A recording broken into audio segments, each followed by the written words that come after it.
Thank you. Good morning. My name is Naomi Nicholson. My traditional name is Queena. I am learning my Nuu-chah-nulth language. Uklama, Queena, Naomi Nicholson, Ahausadaksu, Tsesht. I basically said that I am a woman from Ahausa and Tsesht. My First Nation name is given to me from my great-grandmother, and she was a medicine woman. And some people look at me and think, you're a medicine woman? And I say, yes, I am. And yes, I look young, and we have some good First Nation genes. So it's my privilege to be able to moderate and discuss harm reduction, because each of us ladies bring different aspects to harm reduction that you may not have thought of. I also want to recognize that we are doing business on the Algonquin territory, and thank you for letting us do business and learn. So I have a quick presentation. Each of us ladies are gonna get us back on track, and I'm gonna talk a little bit about myself and opiates and how I could have become this statistic. We have Rachelle, who's going to share with us some amazing work that they've done by actually going into First Nation communities. And we're going to follow it up with, I swear, this lady's like my sister from another mother. Our souls, when we met, we just knew. So we have a really good presentation in store for you. Can I get the PowerPoint?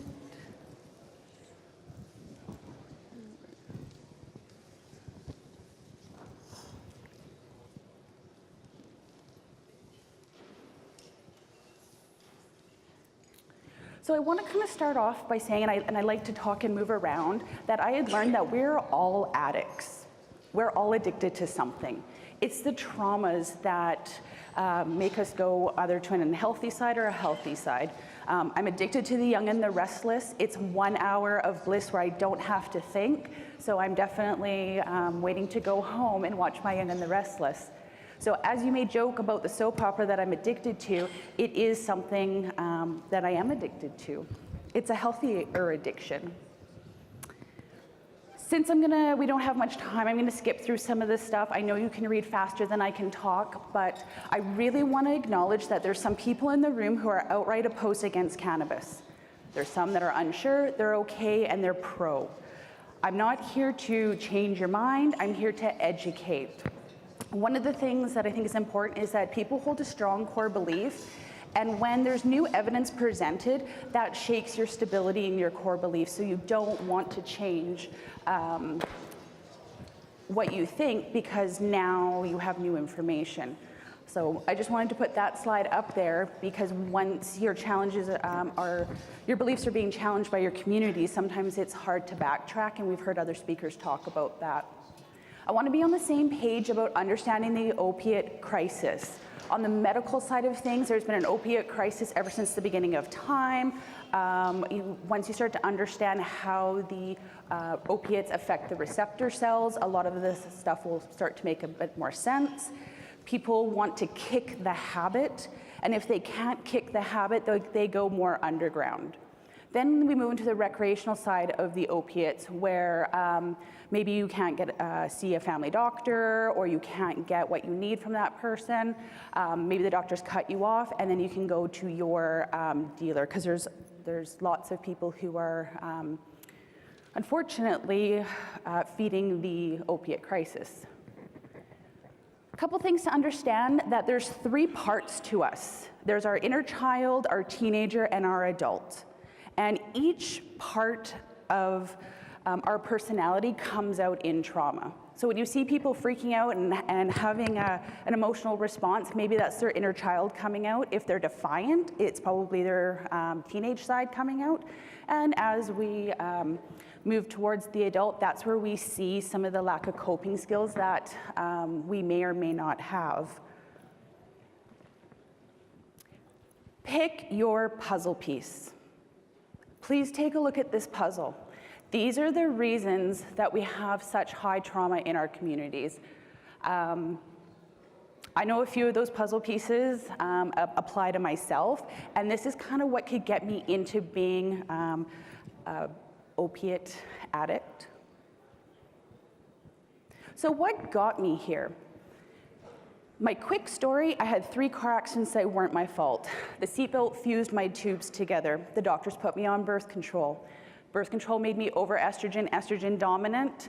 I started to have cysts, fibroids, like the whole gamut of things, told I couldn't have kids. Fast forward, I had a hysterectomy at 29, and they gave me opiates. I was so sick, and I couldn't function, and all I could do was drool, and I didn't eat, and it wasn't good. So I switched to cannabis, and I did much better. I could still feel my pain, and I didn't overdo it, but I had to switch to cannabis. The other thing I just want to highlight with the car accidents, my doctor didn't believe me. He pumped me full of pills, and it ate through the lining of my stomach. So I got extremely sick, and that's how I got into natural medicine. When it comes to cancer, your opiate receptors are close to your CB1, CB2, and I really wish I had more time to chat about this because there's so much information. People are choosing cannabis because they don't want the synthetic aspects of prescription medications in their body. It's the synthetic stuff that gets us sick. It's like the vaping. Jury's still out on the flavored additives. I personally believe that the flavor additives is what causes a lot more of the popcorn lung and other health issues because, again, it's synthetic.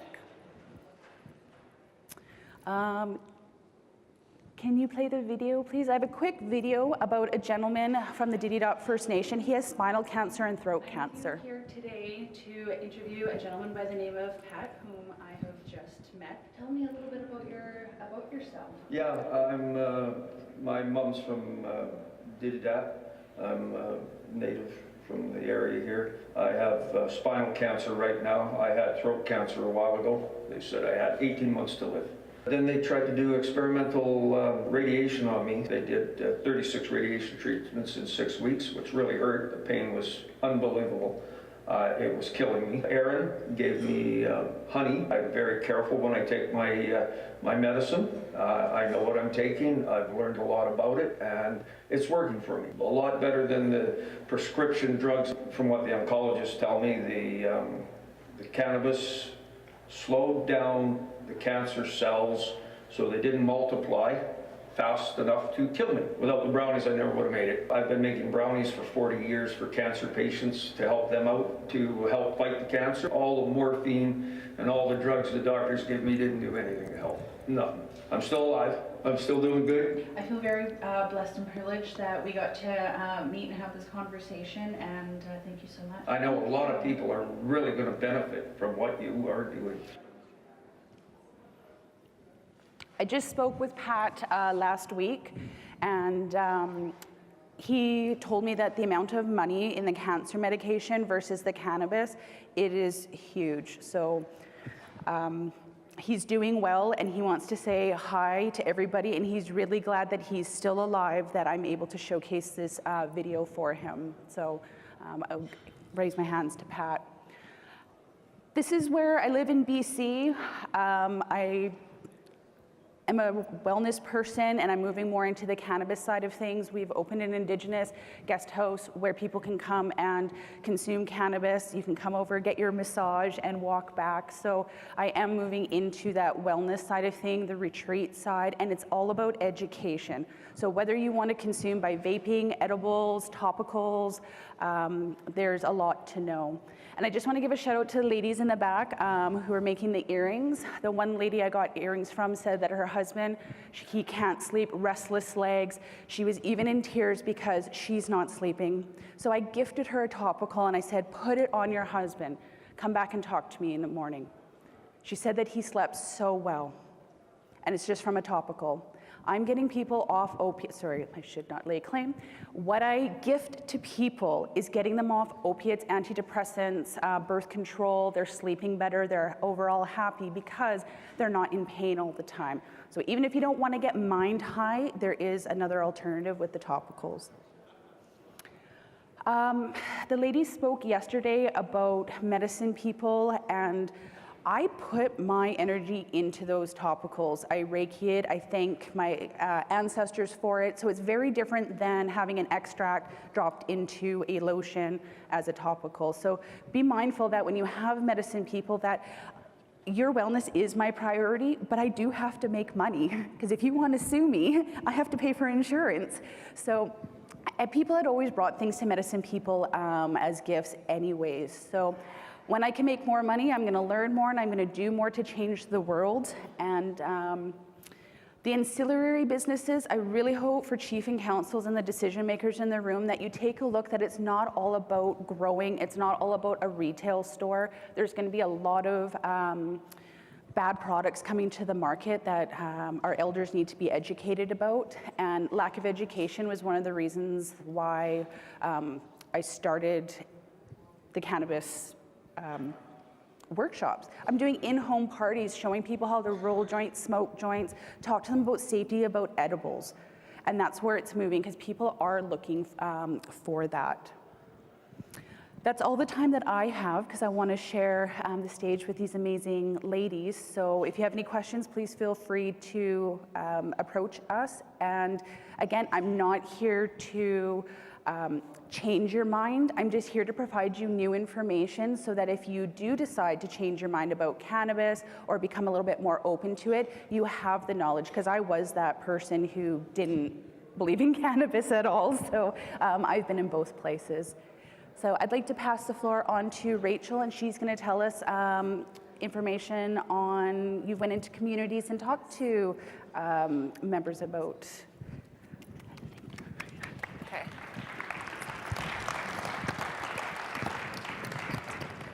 Thank you so much, Naomi.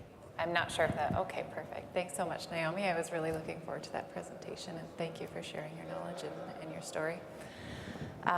So before I get started, I also just wanted to acknowledge the traditional territories of the Algonquin people. I also wanted to acknowledge that I am a guest, and I am grateful for the invitation to come here. So my name is Rachelle Maskell. I am a research writer and knowledge exchange specialist for Thunderbird Partnership Foundation. I'm not Indigenous. I grew up in Woodstock, Ontario, about an hour and a half away from where Thunderbird is located in southwestern Ontario. I've really enjoyed my time working for the organization, and I feel honored to be able to represent them here. So Thunderbird Partnership Foundation conducted a project over the last year called the Regional Cannabis Dialogue Sessions, where the team went into 10 different regions or provinces across the country and spoke with First Nations people and communities about how they felt cannabis legalization would impact them. I came onto the project a little bit later, and I supported the team in more of a writing capacity. So the mission statement of this project was to foster dialogue and explore a variety of perspectives for reducing the potential harms of recreational cannabis legalization within First Nations communities. So this project came about to increase dialogue opportunities for First Nations communities regarding the legalization of recreational cannabis. This project is funded by the Legalization and Regulation Secretariat of Health Canada. And we had 10 different regions or provinces participate in this project. So it is really important to ground evidence and information about cannabis and national priorities for legalization within the context of First Nations communities and the social determinants of health. Understanding the history and the current context of the community helps to facilitate dialogue about the potential risks and benefits of cannabis use. So at Thunderbird, we have a foundational framework called the First Nations Mental Wellness Continuum. So this framework represents a culturally grounded approach to support strengthened community, regional, and national responses specific to substance use. And I'll talk a little bit more about this continuum framework.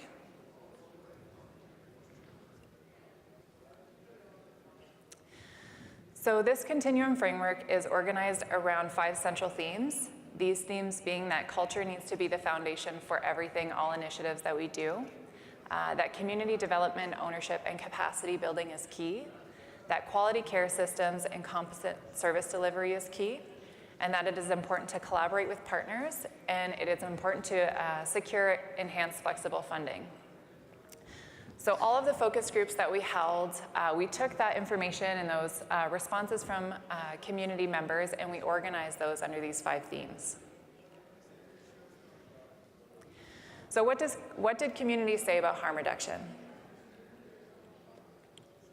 Well, first of all, we know that rejecting regulated recreational cannabis does not reduce harms to individuals or the community.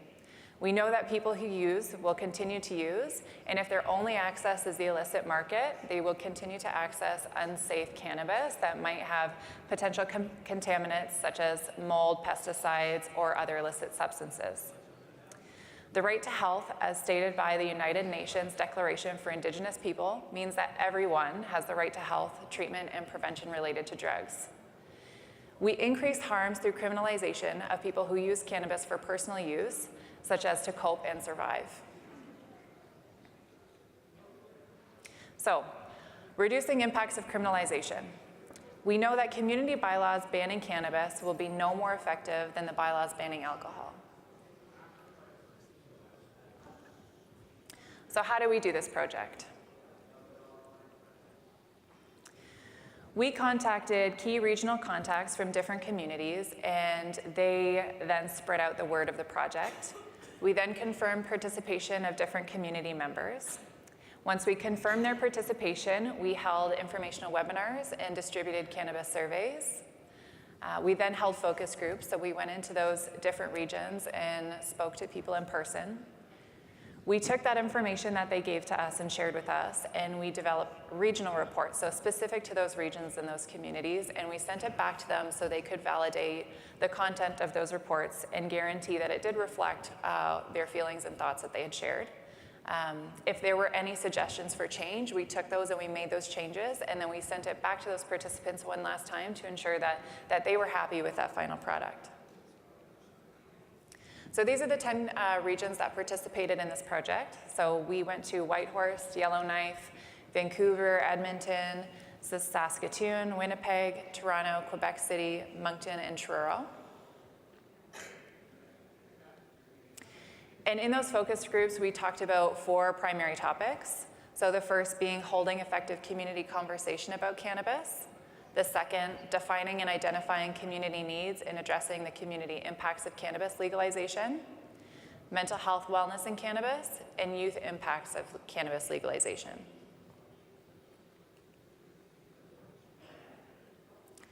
So what did communities say specific to harm reduction?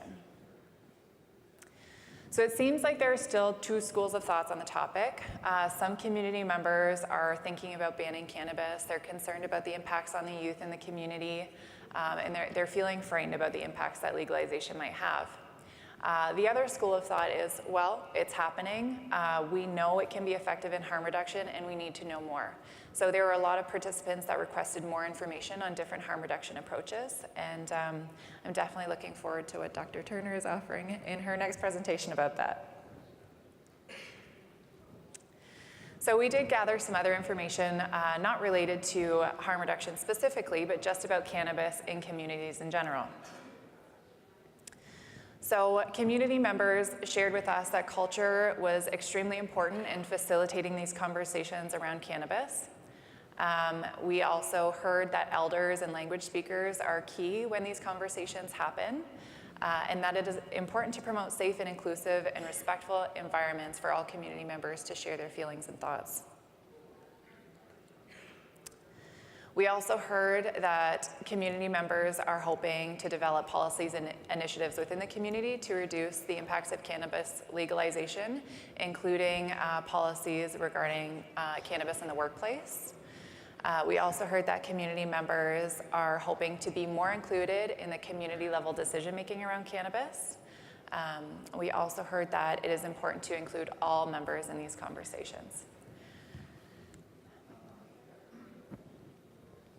So, it is also important to conduct culturally centered educational workshops on cannabis legalization, and specific to different groups, such as pregnant women, youth, children. It's important that we get these educational pieces to support people in the community. And participants suggested that this information possibly be provided in the forms of brochures, flyers, or social media. And it is also important to promote awareness and education to reduce the stigma surrounding mental wellness and mental wellness care. Regarding collaboration with partners, our participants talked about fostering collaborative relationships between community members, educators, law enforcement, and frontline and wellness workers to reduce community impacts of cannabis legalization. It's important to engage community members, leadership, educators, police, wellness workers, and youth in program development as well.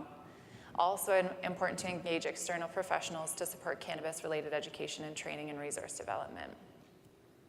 Participants also discussed the opportunity for networking and engaging with other communities to exchange cannabis-related knowledge and approaches. And lastly, communities talked about enhanced flexible funding.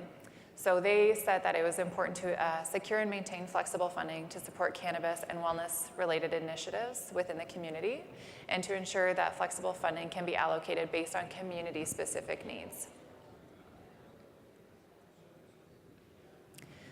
So that's all the information I have for today. If you do have any questions, I may not be able to answer them, but I am more than happy to take your email, get your name, and go back to my management team and follow up with an answer for you. And there's my information. Oh, there was my information. If you have any questions, come find me and I'll give you my email. Thank you. Now we have Shelley. Yay! Can everybody hear me? Great. If you're able, could I get you guys just to stand up? Everybody's been sitting. Can I get you to stand up? Gonna get you guys to reach up to the stars. Stretch, stretch, stretch. Much as you can, get on your toes if you can, bounce up and down. Give yourself a big hug, give yourself a squeeze. Doesn't that feel good? Awesome, have a seat, guys.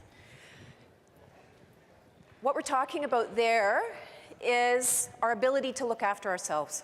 We just made ourselves feel good, we stretched. In my travels, I found that we've lost our ability to look after ourselves, and this is what my dream, my vision of Ecosy Health is. Ecosy. This is the way. This is good. This is the way. I'm going to dazzle you with some science and some harm reduction. So, pharmacogenomics. Anybody ever heard that term? Okay, it's sciencey, isn't it? And I'll figure out how to do this here.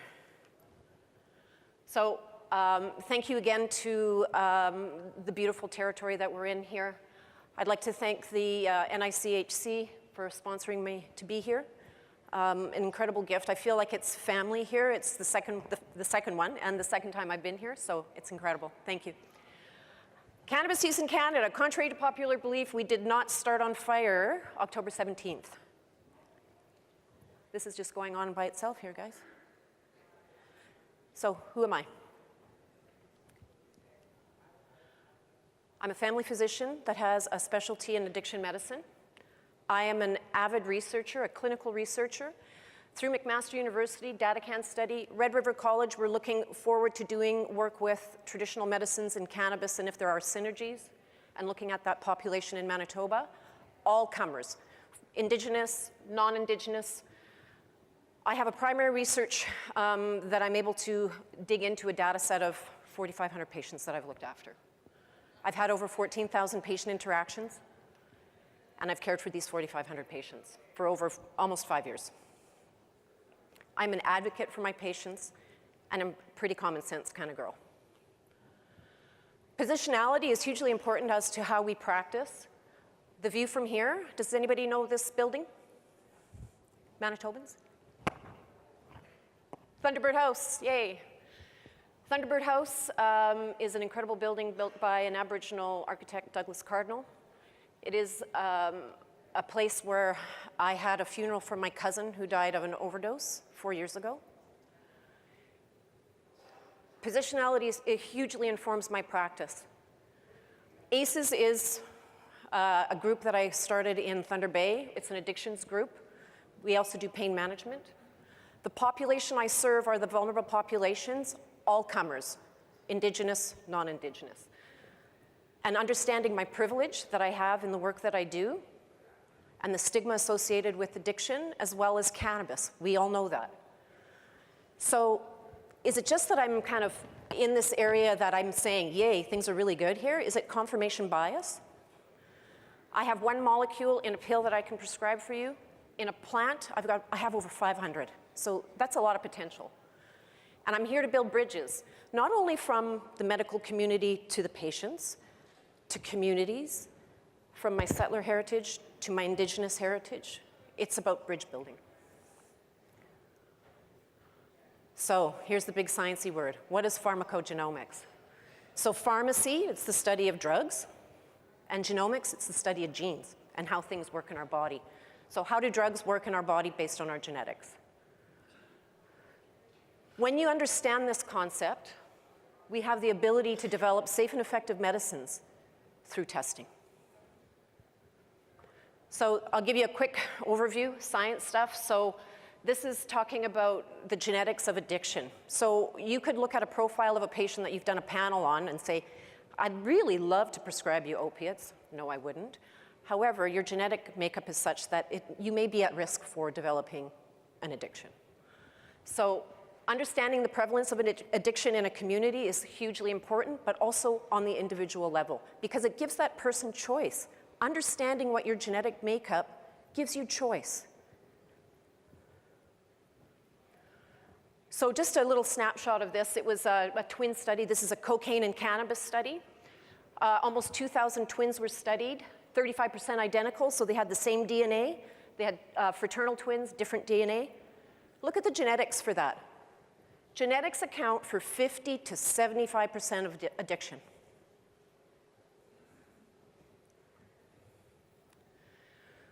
So now I'm going to take you to this guy here. This is actually a patient of mine. He's a 48-year-old guy.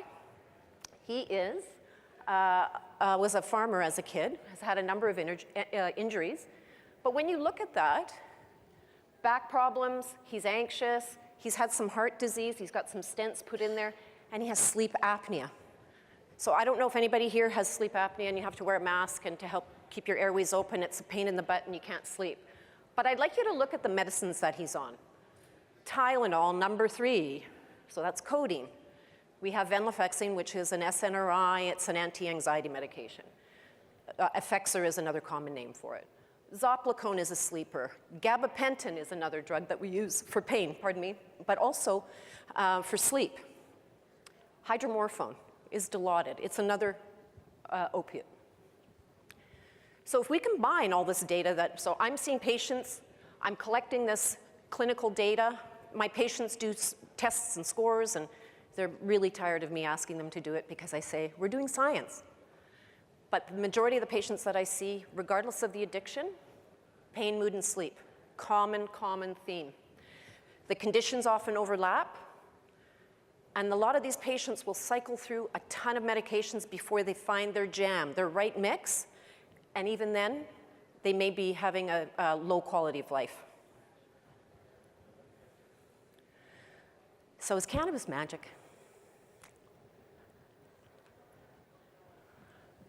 Dr. Neil talked about this on the first day, about the endocannabinoid system. We have one, all mammals have one. Anybody with a spinal cord has one. I could go on with a joke for there, but I won't. We have this system to help us manage pain, our sleep, and our mood, as well as our immune system. So essentially, we have these receptors in our brain, specifically for cannabis, we have specifically for opiates. The reason people cannot die or don't overdose on cannabis is that we don't have those receptors in our breathing center in our brain. We know that there's overlap with those receptors, so cannabis receptors and opiate receptors overlap, and we call that opiate sparing. So you don't need as much opiate if you're using cannabis.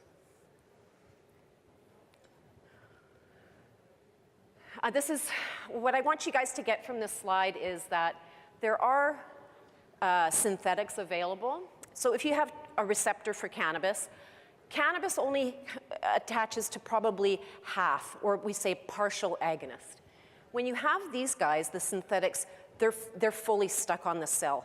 So what 2.75 milligrams of THC, you hope that the CBD is going to buffer that, but quite often what happens with these patients, if they're cannabis naive, they're high as heck. They hate the feeling, whereas the cannabis has a gradual onset and you're not filling the whole receptor. So I also want to bring your attention to gabapentin. In my practice, this is a drug of abuse. It can be a drug of abuse. It can be injected, it can be snorted. In combination with an opiate, it actually can facilitate an overdose. When you look at smoked cannabis, we look at a 34% reduction in daily pain versus 17% in the placebo group. We know it works. And this is that comment. This is a little rat brain with receptors there, basically saying that just what I was talking about, that opiate-sparing ability. And then cannabis can help, yes, for addiction.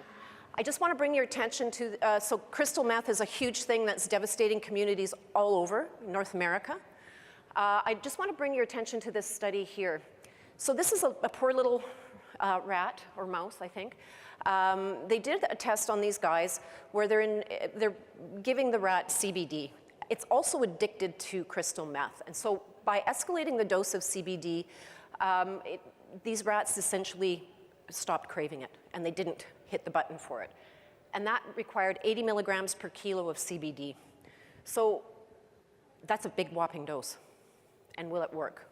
So that's a rat model. I'd love to be able to do a clinical trial with that. So again, this is just in Ontario right now. 2 people a day are dying of overdose in Ontario when you look at the stats. 4 in 5 of all opiate-related deaths were accidental. Why do you think that is? A couple things I can think of.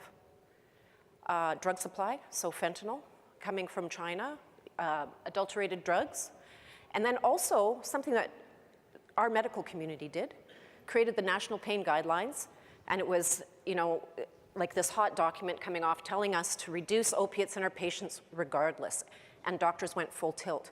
Where did those patients go to get their drugs? To the street.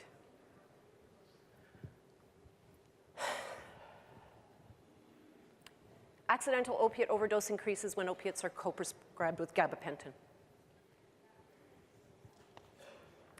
That gabapentin is in our armamentarium of drugs that we prescribe for patients with addiction. Does that make sense? So I'm going to come back to sleep. Majority of the people I see, again, you have that overlap. Patients do incredibly well on very small amounts of THC. So we start patients from 1 to 2.5 milligrams of THC. In my elder population, I start them very low so that they can manage it and handle it. THC and CBD must always go together. They balance each other. The CBD helps kind of push down that psychoactive or buzzy feeling. And again, we can use the nabiximols, but it's not my drug. But the interesting thing, guys, that's covered. NIHB covers that. Can we help? Yes, we can. Treating patients that have seasonal affective disorder with CBD significantly reduces that anxiety. CBD is great for anxiety. For depression, patients do better on an activating formulation of THC and combination of CBD. But you have to be careful. Again, it's a fine balance. You have to watch the dosing. Patients that have anxiety and that are cannabis naive may be more anxious if you give them a higher percentage of THC. So yes, again, this is just commenting on the depression and how it helps. So why am I here? I really want to acknowledge these clinical questions, things that I see within my patients, wonderful things that happen to them, to record any signs or symptoms or any negative things that happen, to be safe, and to document patients that are non-responders. I have a core group of patients that have tried every drug under the sun, doesn't work. Why? Pharmacogenomics, hugely important. So, in case you haven't guessed, the research that I'm going to focus on is primarily our genetic expression and how we handle drugs in our body, regardless of where we come from. How can we provide data-driven, evidence-informed, and evidence-based plans on genomics? How can we do that? And really to determine if we can save the system dollars. If you come into my office and you say, geez, you know, I'm really contemplating taking this particular medication for this condition, and I say, great, let's have a look. We do a test. You come back, probably not a good idea to try these drugs. We save the system money. NIHB would save money, knowing exactly what we need individually. So AgroSea's health strategy really is about data collection. It's really about becoming a reasonable voice in all the din in this cannabis industry. I pledge here today that I have an ongoing commitment to research to help our communities. I plan on continuing to collect data and see patients for chronic mood, pain, and insomnia, as well as assisting communities for addiction strategy programs. And then again, most importantly is the relationship. The relationship that you build with your patient population is invaluable. With that relationship, alluding to the whole concept of resiliency through knowledge, leadership, and innovation. Education is key to knowing ourselves and to know what our bodies need. Strength within, we have it. I'm here to help develop a plan so that we have true health reconciliation. Thank you.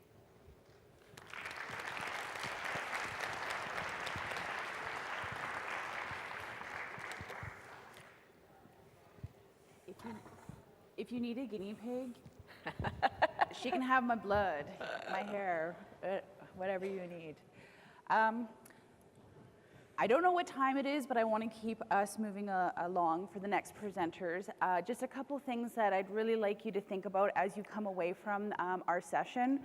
Harm reduction isn't just the people that you see on the streets. It's also everybody in this room, because we are all high functioning, high stressed, probably drink too much caffeine, sugar.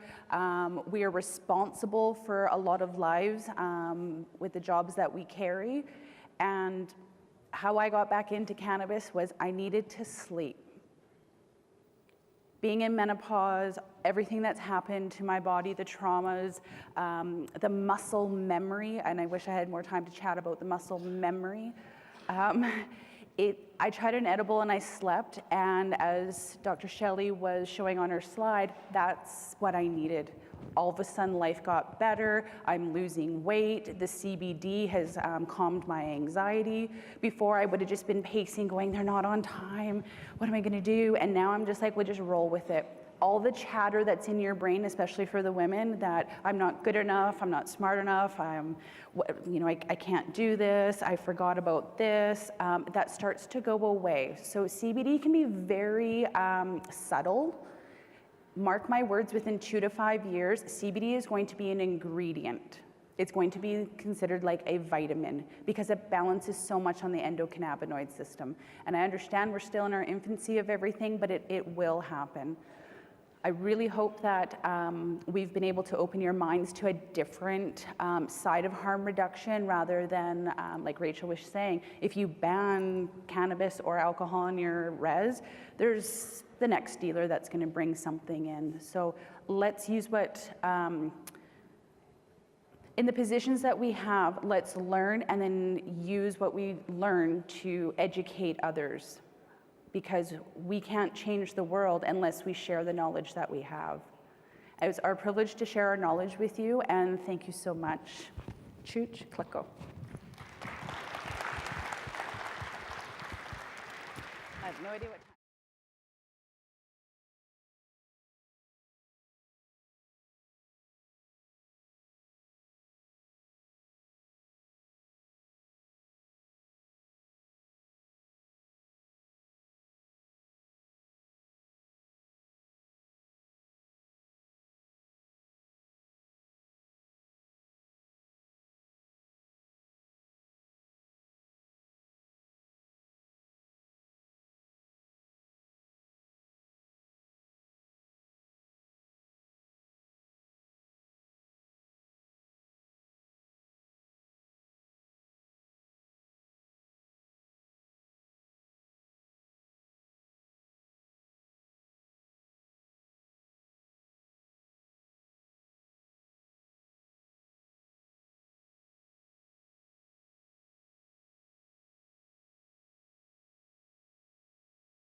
So I'm going to call up our next presentation, Purity and Potency, Credibility and Sustainability Through Quality Control. And I'll ask Rob McIntyre to come up and introduce our guest speaker. First switching the slides? Oh, there should be. I'll look for it. Oh, that right there. Oh, it's right here.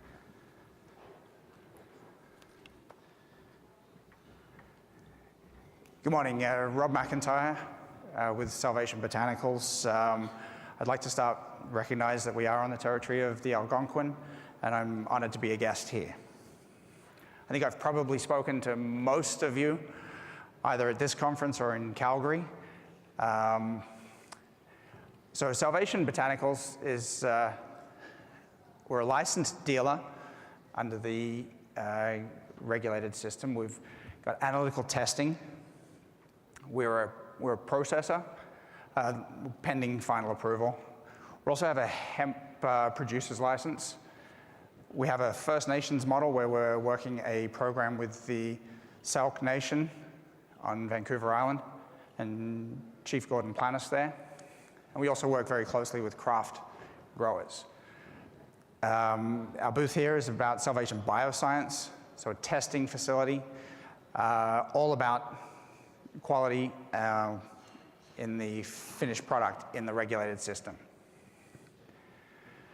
So what we're doing here and what the whole purpose, I guess, of this conference is credibility. We're getting together, we're looking to produce products that are at least at the standard in the regulated system and perhaps even better. Generally, when we're looking to enter into this, when we're entering into this market,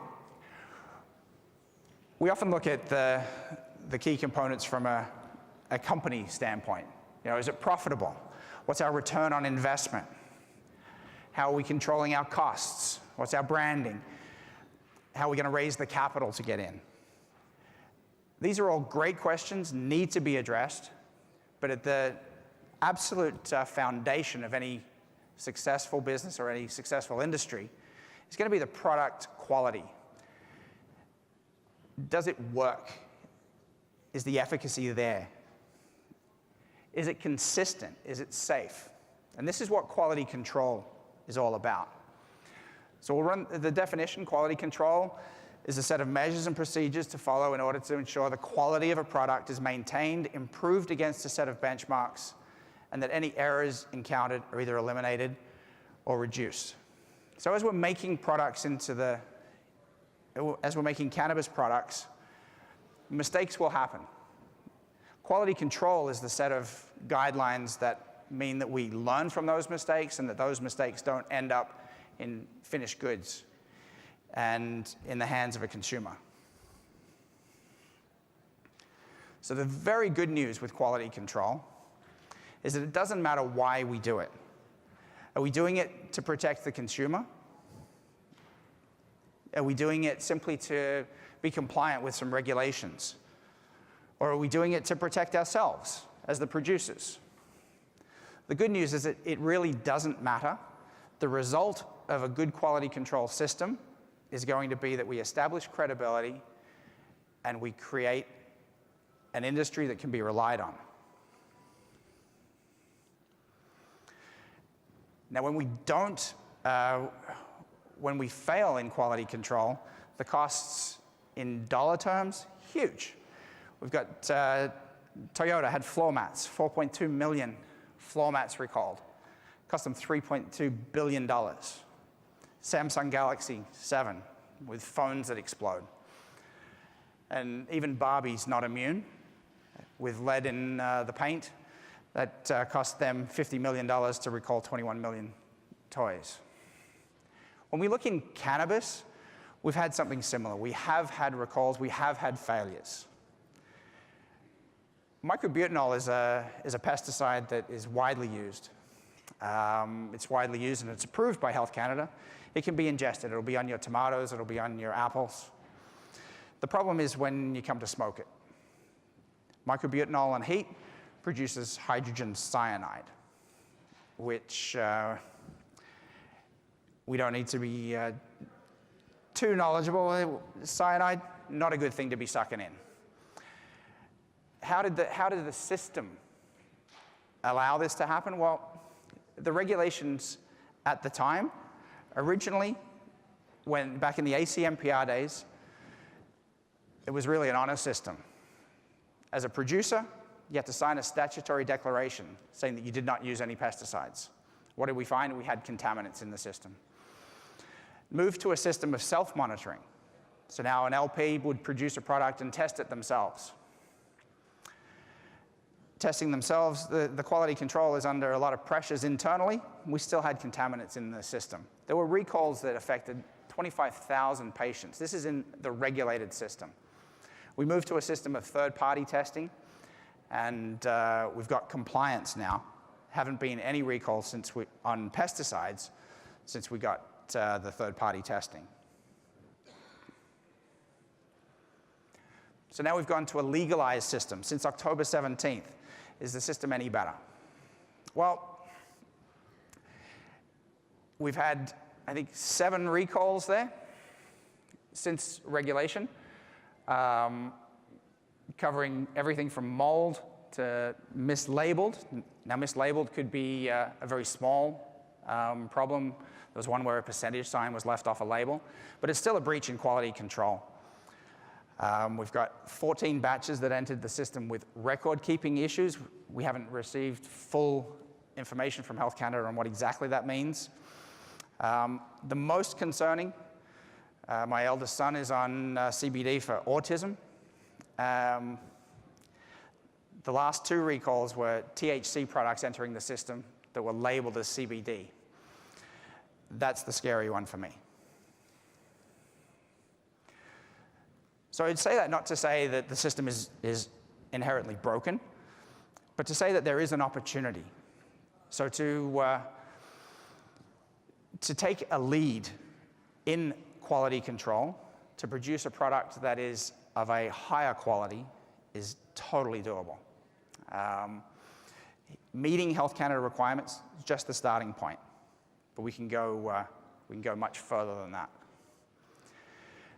There is a credibility cycle where we do our actions, we produce our product, we get our results, and we earn credibility. That credibility turns to opportunity, and that gives us the opportunity for bigger and better things. And it's on that basis that I want to introduce Dr. Stuart Titus.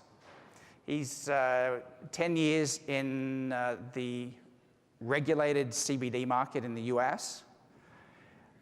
He's been involved with startups. He was a previous Wall Street bond trader, but now reformed, and has worked as a physiotherapist with over 40,000 patients. He's the CEO of Medical Marijuana, Inc., which was the first listed company, the first listed cannabis company ever.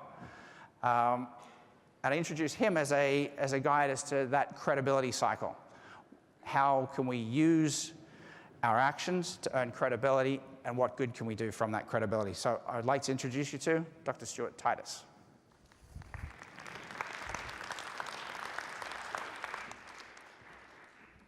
Appreciate it so much.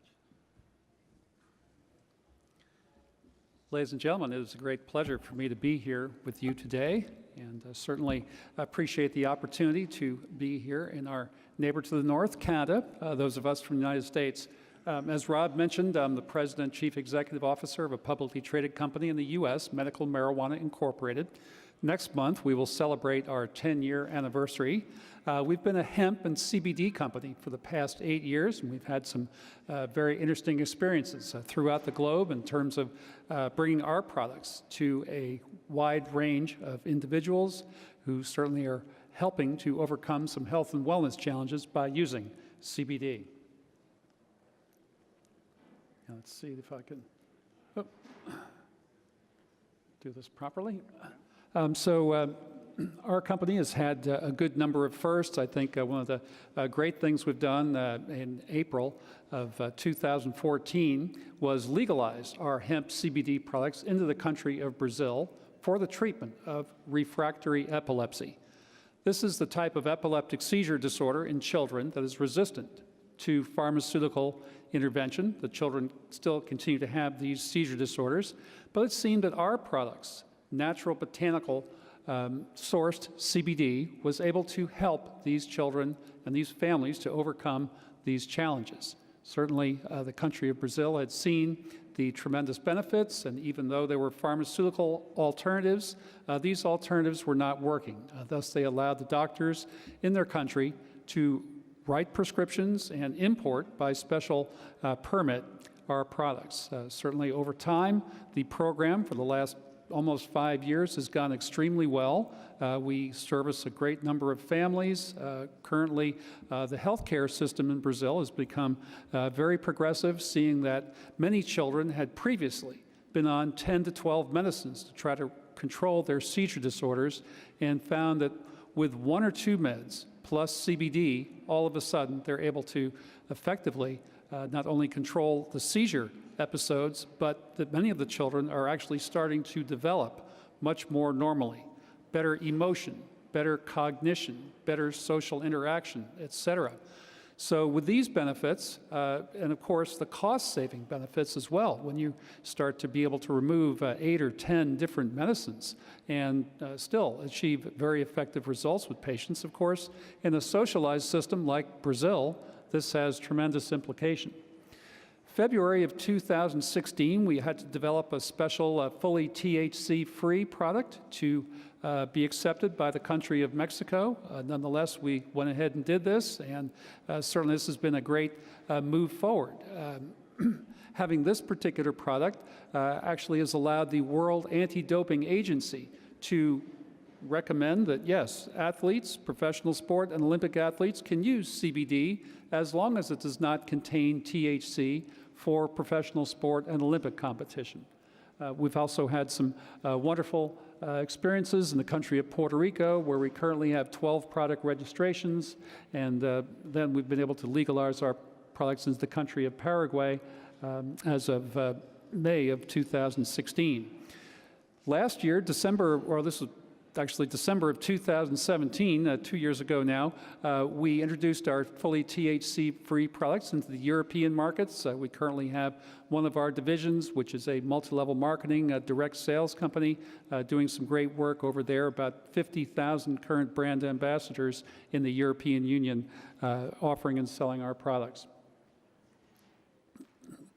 Now, of course, we've had a tremendous amount of challenges throughout the years, but one of the things we've done over time is to really improve the quality of our products. We were the first ones to consider triple lab testing, for example. So we test at various stages of the production process. We certainly test our final product not only for its cannabinoid content to make sure that the THC levels are within the federal guidelines, but also in terms of pesticides, toxins, mold, heavy metal contaminants, et cetera, which can happen through the agricultural process. Certainly we're quite excited to be able to lead the industry in many ways to these high levels of standards. And that's one of the reasons I really wanted to explore going back to the year 2011, I believe, when I first came to Canada and met the group over at Salvation Botanicals, because Canada was so progressive in terms of their cannabis regulations, allowing the medicinal use throughout the country. And certainly we wanted to explore potential opportunities, partnerships, and I was very thrilled to have met the folks over at Salvation because they had this wonderful analytical laboratory facility where they could test for not only cannabinoid content, but also various toxins that can occur. And I was so impressed that I've become an investor, and certainly I've enjoyed my relationship with the group at Salvation, and certainly believe that they're going to hold the country to very high standards in terms of as standardized a natural botanical product as can be possible. Now, certainly, I did mention some of the toxins and other potential negative effects that can happen through agricultural process, including pesticides, heavy metals, as we mentioned, et cetera.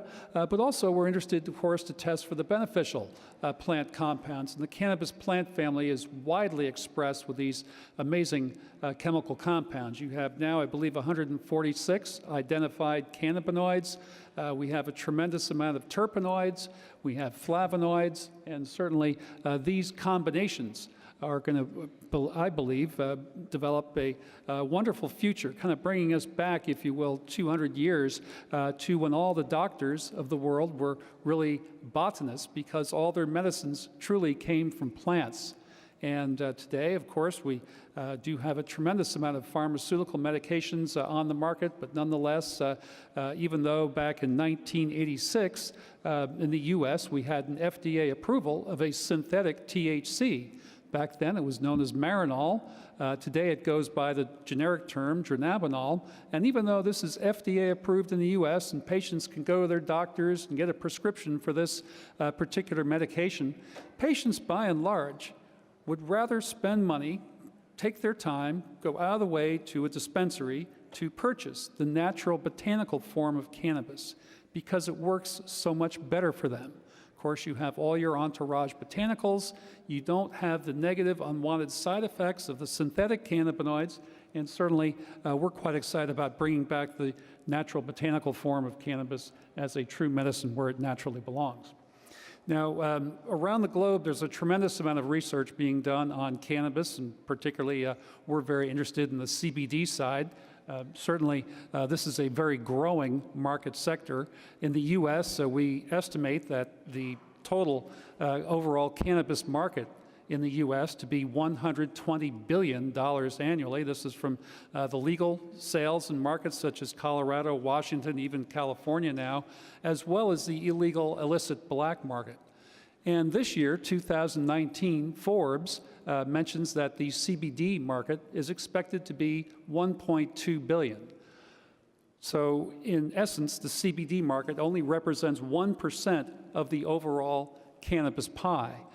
Nonetheless, this is a growing sector, which we believe at one point might encompass as much as 40% of the overall cannabis pie as patients come to realize the fact that they don't necessarily have to get the high to get the health. It was a little disappointing to see this morning the wonderful health minister here, a beautiful woman, very well-spoken, but unfortunately, we haven't done enough in the industry, and particularly here in Canada, to educate these individuals about the wonderful health and wellness benefits of the non-psychoactive cannabinoids, particularly CBD. Our panel just before us mentioned, there was a mention of CBD potentially being considered like a vitamin, and truly we believe that these non-psychoactive cannabinoids in particular provide essential and vital nutrients that are necessary for the optimal health and functioning of the human body. There are a wonderful series of doctors, particularly Dr. Ethan Russo, who first postulated this syndrome, this medical syndrome called clinical endocannabinoid deficiency syndrome, and certainly this has gained much more credence and popularity as time has gone on. But back in 2003, Dr. Russo, a very well-trained clinical neurologist, was seeing many patients come into his practice with very difficult to treat medical conditions. Things such as fibromyalgia, chronic fatigue, migraine headaches, types of digestive disturbances he hadn't seen previously. And he found that nearly all of these patients were deficient in their internal endogenous cannabinoids. And certainly we all have this amazing self-regulatory system called the endogenous cannabinoid system. This was discovered in medicine in 1988, maybe the most profound discovery in the history of medicine. Very well under-recognized for its clinical significance, but nonetheless, we do produce our own internal cannabinoids. And even though we do this, normal enzymatic activity in our bodies generally degrades these internal endogenous cannabinoids very quickly. Thus, we need to supplement with plant cannabinoids. And it's very interesting to see that these health-challenged individuals that Dr. Russo was seeing in his clinic, once he got them on plant cannabinoids, they came to a much higher level of health and wellness and overcame a lot of their challenges. Certainly, there's been additional research over the years showing that the early onset of Alzheimer's and dementia is brought about by an endogenous cannabinoid deficiency. This was research in March of 2017, headed by Stanford University in California, and additional research going on in terms of digestive disturbances basically shows that the endogenous cannabinoid system is involved in the makeup of the actual gut lining. And if you're cannabinoid deficient, you can't really control intestinal inflammation. It's not till you get on plant cannabinoids that all of a sudden, many of these digestive disturbance patients are starting to overcome challenges. So around the globe, of course, there's a great amount of research going on in cannabis and cannabinoids in the CBD space, certainly in terms of epilepsy in the US. In June of last year, 2018, company GW Pharmaceuticals received FDA approval on their pharmaceutically developed version of CBD called Epidiolex. This is certainly available on the US markets now, generally runs about $36,000 a year.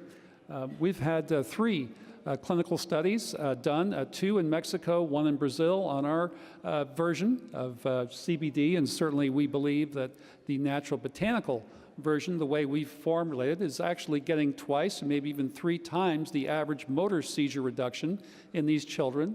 And, like I mentioned, these wonderful quality of life benefits that we're not really seeing with the pharmaceutically developed version. Other research, certainly the US government actually holds a patent on the therapeutic use of cannabinoids, this going back to October of 2003. The US patent number, for those of you so interested, is 6630507. The patent is titled Cannabinoids as Antioxidants and Neuroprotectants, certainly describing a wide range of potential therapeutic benefits. We certainly see in the Native American population in the US, I'm sure it's very similar here, that many patients have inflammatory related conditions, things such as heart disease, cardiovascular risk, diabetes, rheumatoid arthritis. All these patients go in to their doctors, have their blood drawn. Laboratory analysis basically shows these very elevated blood markers, if you will. And it's really interesting to see that over time, it's a good 6 to 12 week course of CBD therapy or cannabis and CBD therapy, that all these inflammatory markers start coming down to the much more normal levels. And this includes even your A1C marker in diabetes, or your ESR scores, your erythrocyte sedimentation rate scores in your rheumatoid arthritis patients. So we really believe that these cannabinoids, just on the antioxidant, anti-inflammatory side, have great potential benefit for the Native American population. And certainly on the neuroprotective side, much research showing great benefit for any neurodegenerative disorder. In fact, CBD has been shown to be a molecule that creates this concept of neurogenesis, or the regeneration of new, healthy brain cells, neurological pathways.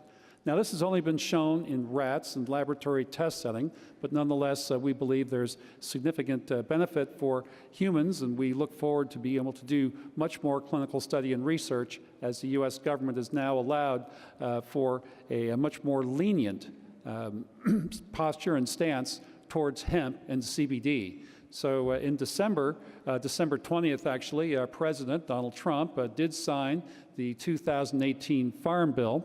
And just to touch on that real briefly, this basically separated out hemp from marijuana, which says marijuana and THC still remain in the Controlled Substances Act in the U.S., but hemp has been actually removed, and so have its derivatives, including CBD. So this will be descheduled by our U.S. FDA, which will allow us to do much more clinical study and research. There's also been some nice research showing that CBD is able to target the mitochondria of the cell. Certainly for your fatigue patients, this has great potential benefit. We do see many patients after being on CBD for 3 or 4 days all of a sudden report, gosh, I have more energy. Particularly the fatigue patients, they feel like doing more housework or going out and walking when they might not have done that for quite a while.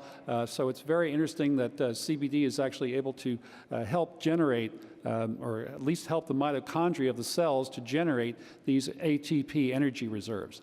And the corollary to that study is that also CBD does seem to be able to change the shape, the orientation, and the permeability of the cell membrane to allow for additional nutrients to come across and into the cell, particularly that of calcium. So there's great potential benefit for broken bones and osteoporosis. Some early stage startup research companies in the US are looking at these particular indications for pharmaceutical development. I can tell you we've had some very interesting stories with patients such as ones who have what's called osteogenesis imperfecta or brittle bone syndrome. These patients over a very short 6 months to 1 year period of time have seen incredible movement upward in their DEXA scan, bone density, bone mineral density scores, and certainly this is quite exciting. We're currently involved in some research on Parkinson's disease in the country of Brazil, Alzheimer's. Dr. David Schubert at the Salk Institute in San Diego, California, has basically shown that cannabinoids not only reduce inflammation in the brain, but also the buildup of the toxic protein called beta amyloid. This has great potential implications because, of course, this beta amyloid protein is the hallmark or the characteristic of Alzheimer's disease. In the US, there's also been some very early stage, interesting preclinical research on CBD and its anti-cancer effects. Dr. Sean McAllister, California Pacific Medical Center, has put CBD into a petri dish containing metastatic breast cancer cells and showed how CBD causes a programmed cell death, what's called cellular apoptosis. And the way it does this is actually by switching off a defective gene called the ID1 gene. Another researcher, Dr. Robert McCallop, University of South Carolina Medical Center, has similarly put CBD into a petri dish containing leukemia cells, and these obviously harmful cancerous cells. Again, we're shown CBD caused this cellular apoptosis or programmed cell death. Here, CBD seemed to be activating certain enzymatic pathways, which allowed the body's resources to be able to recognize these harmful cancerous cells as true harmful invaders and thus cause this cellular apoptosis, programmed cell death phenomena. In terms of neuroprotection, we're certainly excited. One of our pharmaceutical partners, Canada Life Sciences, with a license agreement from our US NIH to commercialize a US government patent. One of the indications is to treat traumatic brain injury, or CTE, which is certainly becoming the industrial disease of our US National Football League, and certainly soon to be considered the industrial disease of the National Hockey League as well.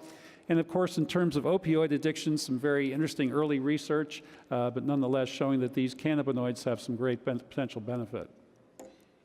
Now, a nice study out of Israel showed that a high concentration CBD formulation had a tremendous improvement in children with autism. And of course, we're seeing many epilepsy families with great potential benefit for their children with CBD products. And of course, many of these epileptic children also have autism. Thus, the anecdotal evidence of these parents has led to a certain amount of clinical research. And basically here, about 80% of the families reporting, this was a 188 family study, 188% of the families reported that their child had significant improvement by using this high concentration CBD form of cannabis. Another interesting article from Natural News basically shows CBD to potentially be used in the emergency room to fight the effects of stroke and cardiac emergencies. The US government patent back from October of 2003, the 6630507 patent, talks quite a lot about CBD, and particularly the fact that it does have some great potential benefit for these stroke cardiac patients, again, from the anti-inflammatory benefits. That patent also mentions that the non-psychoactive cannabinoids are much preferable to use over the psychoactive components because you can use a much higher dosing, if you will, without the intoxicating or the negative unwanted side effects. For example, my normal routine is I take 50 milligrams of CBD every morning and probably take about another 50 milligrams throughout the day and at night, so a total of 100 milligrams. well, I can drive a car, I'm alert, awake, cognizant, and put in a good full day of work. But 2 or 3 milligrams of THC in an edible or something, and that gives me a psychoactive effect. I might even be asleep here on the stage. So that gives you a relative balance of why some of these non-psychoactive cannabinoids are so important. And really, even the World Health Organization in their meetings going back to October and November of 2017, the conclusion of these meetings on cannabis, and particularly CBD, were that CBD should not be a scheduled drug. It has no tendency for addiction. So hopefully we can move that dialogue a little bit further with some of the health ministers here in Canada to allow better access for us. Now, it's also interesting to note that opioid use in terms of drug addiction is much lower in the U.S. cannabis-friendly states. And we even see the incidence of opioid overdose death to be 25 to 30% lower in these states. And it's just presumably because patients are now able to combine a much higher dose of your cannabinoids with a much lower and safer dose of opioids to achieve effective pain relief. And certainly in terms of drug addiction recovery, a nice article here from the National Institute on Drug Abuse, Dr. Nora Volkow, basically showing that non-psychoactive cannabinoids, CBD, cannabidiol, may enable drug addiction recovery. Earlier, I did have a nice conversation with Dr. Turner. I believe she's from Manitoba, was talking about this nice study, which has been going on for a little bit now regarding mice and laboratory settings, but the fact that these mice are basically been programmed to be addicted to methamphetamine. And once these mice take a certain dose of CBD, all of a sudden their addictive tendencies to meth seem to vanish. Certainly this has great potential application for drug addiction recovery patients. Now, in terms of prescription drug use, it's very interesting to see that patients who get on a course of CBD therapy, on average, are on 2.8 pharmaceutical pills per day. After being on CBD for 3 to 4 months, the average pharmaceutical use goes down to 0.7 pills per day. Very interesting statistics. Ladies and gentlemen, I thank you so very kindly for your attention, and I want to turn it back over to Rob at Salvation for some concluding remarks. It's been a wonderful pleasure to be here. I look forward to being in Canada much more, and certainly look forward to many more medical cannabis lectures and presentations. Thank you again for your attention.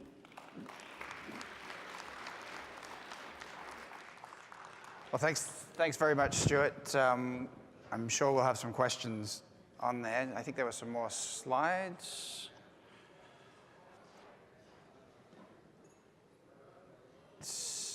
Give me a second here. Well, you've heard all of the things that Stuart's been able to achieve with Medical Marijuana Inc.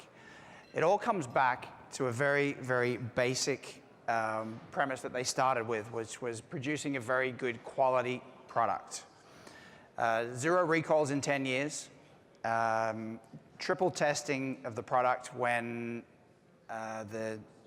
it's relatively an unregulated market at the time.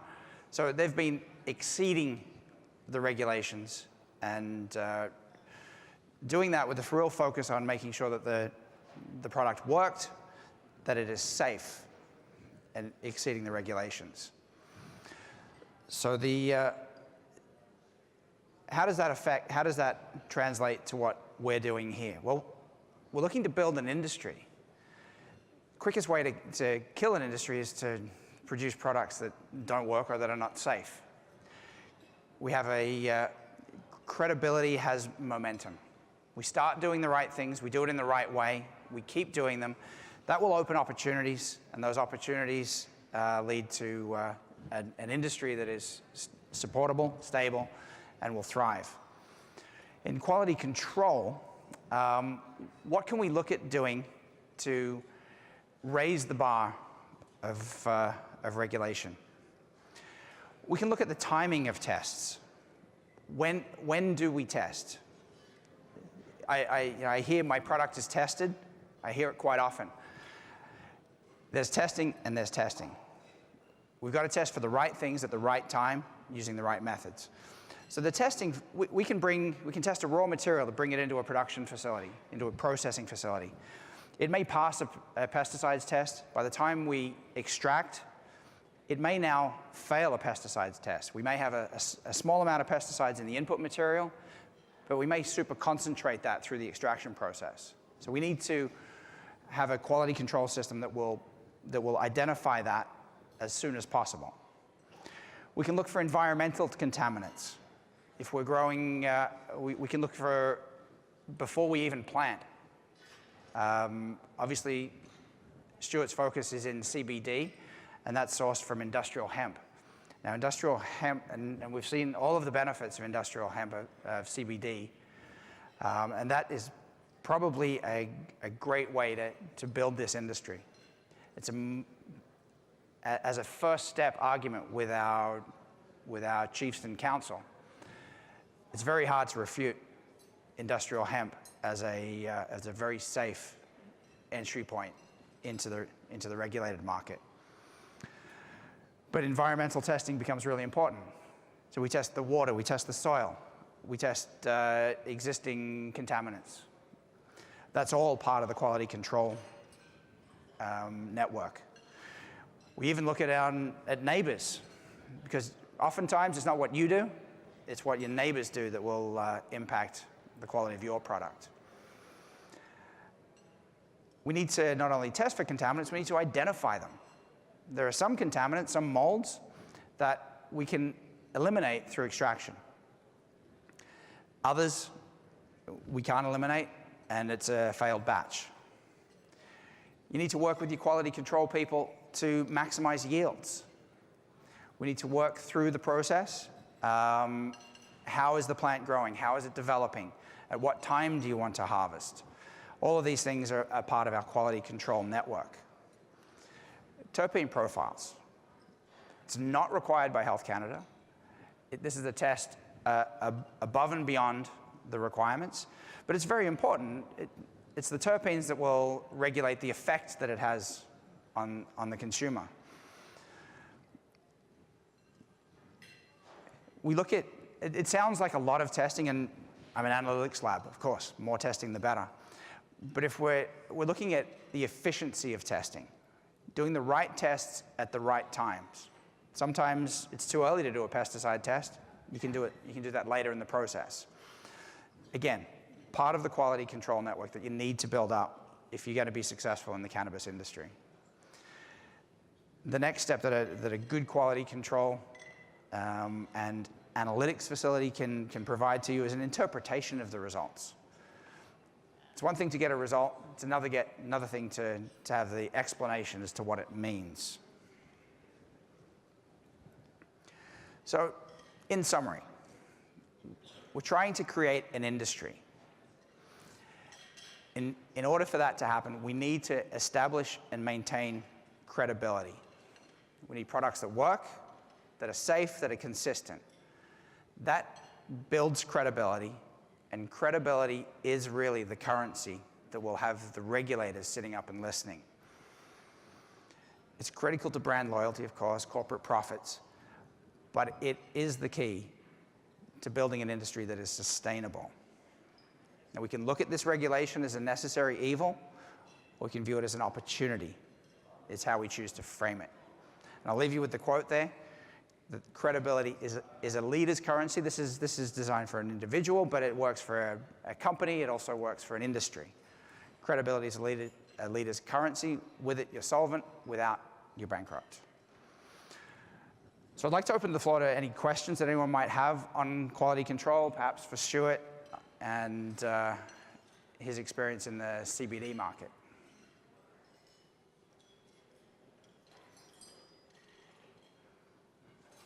Well, I'll leave you with that. We are at the booth. Thank you very much for your time. And again, I'd like to acknowledge just you turning up to this conference, and the actual conference itself shows a dedication to producing quality products that I think struck a note with the ministers this morning. So thank you very much.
Okay, hi everybody. We're going to start the afternoon sessions. My name is Cherie Brandt. I'm a lawyer at a law firm in Toronto called Dickinson Wright. It is my privilege to be here to be on this panel. What we have for this afternoon, the panel is called Managing Community Policy, Removing Risk. And so we're going to be looking at different approaches to nation policy and the associated risks around cannabis and hemp. We're going to have a presentation that talks about the Ganawake experience from a chief and council perspective. We're also going to have a presentation from a representative from Seven Leaf to talk about community bylaws, to talk about the community experience from a First Nations entrepreneurial perspective. And so I'm hoping that we'll have those two perspectives to talk around community bylaws, the development of our own laws, and I look forward to asking some questions around the panel. We're going to have a presentation from Chief Gina Deer, and let me just move ahead to introduce the speakers. So our first speaker today is going to be Joseph Tokwiro Norton, Grand Chief Joseph Tokwiro Norton. He's been a leader in this community of Ganawake for 5 decades. First elected to the Mohawk Council in 1978, he served as Grand Chief for an unprecedented 26 consecutive years.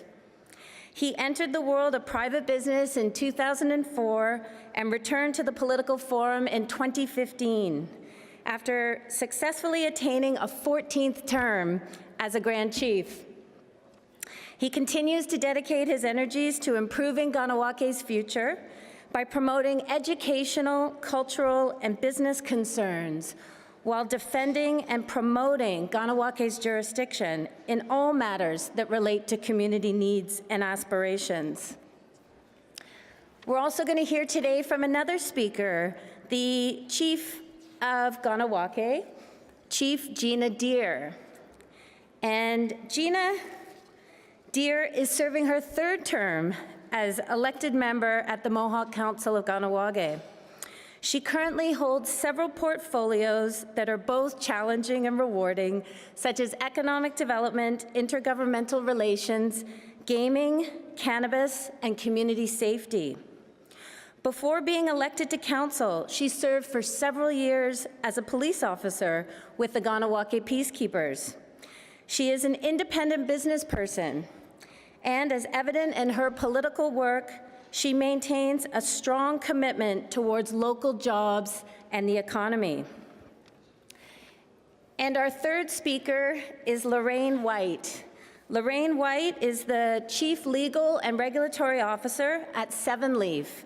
You've already had a chance to hear from Lorraine throughout the conference, and so we're looking forward to her feedback and her input as we move through some of the questions today around community bylaws from the perspective as a First Nations entrepreneur, but she also brings experience as being a former chief from Akwesasne on the St. Regis side. And so it's with my pleasure that we move ahead to this presentation. What I thought I would do is just give a quick little opening. This conference has been an incredible experience to hear about how we're going to move forward as First Nations to create our own laws. And October 17th, 2018, over 634 First Nations across Canada have had the opportunity to assert their own jurisdiction. Looking to our sovereign rights, some might say, we already had those rights. We have our inherent rights already to use our own medicines, just like we have the right to hunt and fish. We have the right to govern ourselves, to exercise our self-government, to put in place our own laws. And it's in my view that the sooner we can begin this process of codifying our laws, of educating the public, of informing the banks and the lenders that we can deliver economic certainty on First Nations lands, I believe the sooner we can create healthy communities. We can create places where people will want to live and work, places where people can feel proud and we will be able to restore the hopes and the dreams of our youth. I'm reminded of a story. I sit on the board for the Anishinaabe Health Foundation, and what we're doing in Toronto is we're trying to raise money to build a First Nations hospital. And so we're supporting the Anishinaabe Health Toronto, and it's an organization that's been there for 25 years. They receive provincial funding every year, and they have to work within the system. They can only work with the dollars that they receive through that government funding. And so now through the Anishinaabe Health Foundation, we have this great opportunity to raise money to source revenues for this foundation and to help the Anishinaabe Health build its dreams. The executive director of Joe Hester, he shared a story with me that I think is really informative to this discussion. And he said at Anishinaabe Health Toronto, they've never been given the chance to dream. And what he saw was that the ability to have that independence to build that First Nations hospital is going to give Anishinaabe Health a chance to dream. And I'm reminded of that story because it's now when we think about cannabis, and when I think about cannabis and economic development and all the opportunities that it can bring to our communities, it makes me think of our chance to dream. And it's going to start with a process. It has to begin with a process. And that's what I'm looking forward to hearing from our speakers today about. What are the different processes that our First Nations are going to go through in order to access their own source revenues and in order to assert their own jurisdiction? And so it's going to begin with a process. There's going to be engagement that will have to happen within the councils, within the communities. There'll be input, there'll be policies, and from those policies will be laws. And it's my hope that it's through those laws that we'll create certainty, we'll create respect for our laws, and we'll create reciprocity among the different governments in this country. And so it's with that opening that I wanted to introduce to you our speakers, and we can have our first presentation from Chief Gina Deer about the Kahnawake experience. Thank you.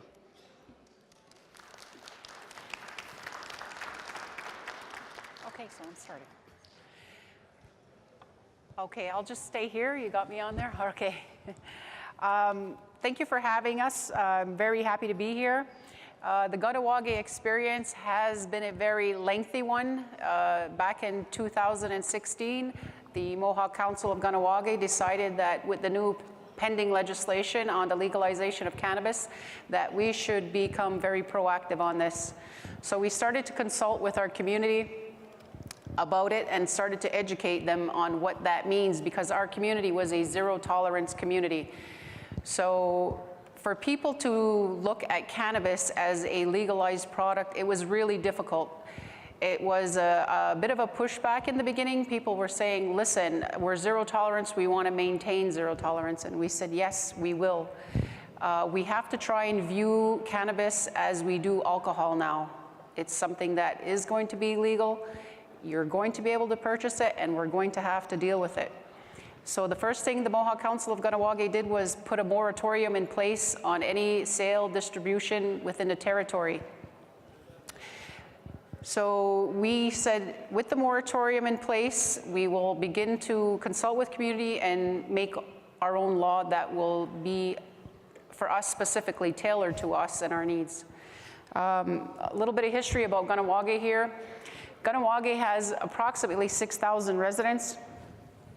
We have vehicles that go through our community, and the reason why we talk about the vehicles that go through our community is because that's our natural resource.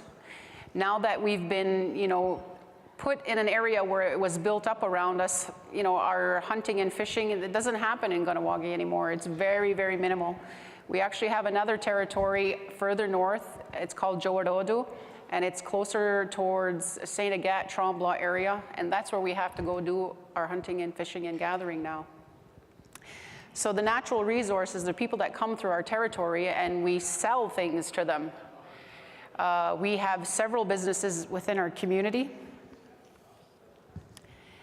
We have got the highways and bridges and seaways and the different things that, had land expropriation attached to it, and we've had to adapt to that. So some of our primary industries are listed here, and public service is really huge on that because we have our own hospital, we have our own social service, we have our own police force, we have our own schools. We have several schools from primary to high school. And we employ a lot of the non-natives in the area. They come to our community. Roughly 1,000 people a day are employed and coming to our territory to work. So we create a lot of revenues for the surrounding communities. Tobacco, of course, is very high on our list. It has been a great revenue generator for our community. But one of the things we haven't done was implement the tobacco law. It's still in the process, we're still working on it, but it's never been finalized. The gaming industry is quite big. We have an online gaming website, Mohawk Online, and the website is called Sports Interaction. We have got 2 poker houses, and we now have electronic gaming devices in those poker houses. As a matter of fact, Playground Poker has been one of the stops on the World Poker Tour. They've established something very well there. Ironwork and gas retail, been a big part of our community for a long time. We've had up to 22 gas stations. We've also had a big fight with government over taxation. We have this working group that was put together back in 2016, and the working group was to work on a draft law and business opportunities. So we conducted, again, surveys with the community, but we also conducted some consultation with our local peacekeepers, social service, local hospital. Our Justice Commission was part of this working group. We tried to incorporate as much people as possible from our community. If we weren't able to incorporate them into the working group, we had at least consultation with them. On our survey, out of the 1,700 people that were called, only 268 responded. So you could see there was some resistance, to this from the beginning. People didn't even want to participate or give their opinion. We had 57% that supported creating a local cannabis law. And this is part of, I guess, the education that we had to do in order to get people to participate. We were running it simultaneously because we had the ability to do it on our local TV. So we were trying to run some educational information so that people understood what it is that they were answering to. Because again, if you go back in time, this has been a taboo product, right? And a mind changer. So it's very hard for, especially our adults, our elders, to look at this as something that should be legalized.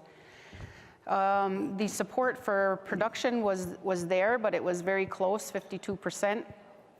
I think the more concern was about having distribution. And the reason why people were, I guess, hesitant for distribution is because of the amount of tobacco shops we have in our territory. They were afraid that, every tobacco shop was going to turn into a cannabis shop. And, us having the moratorium gave comfort to people.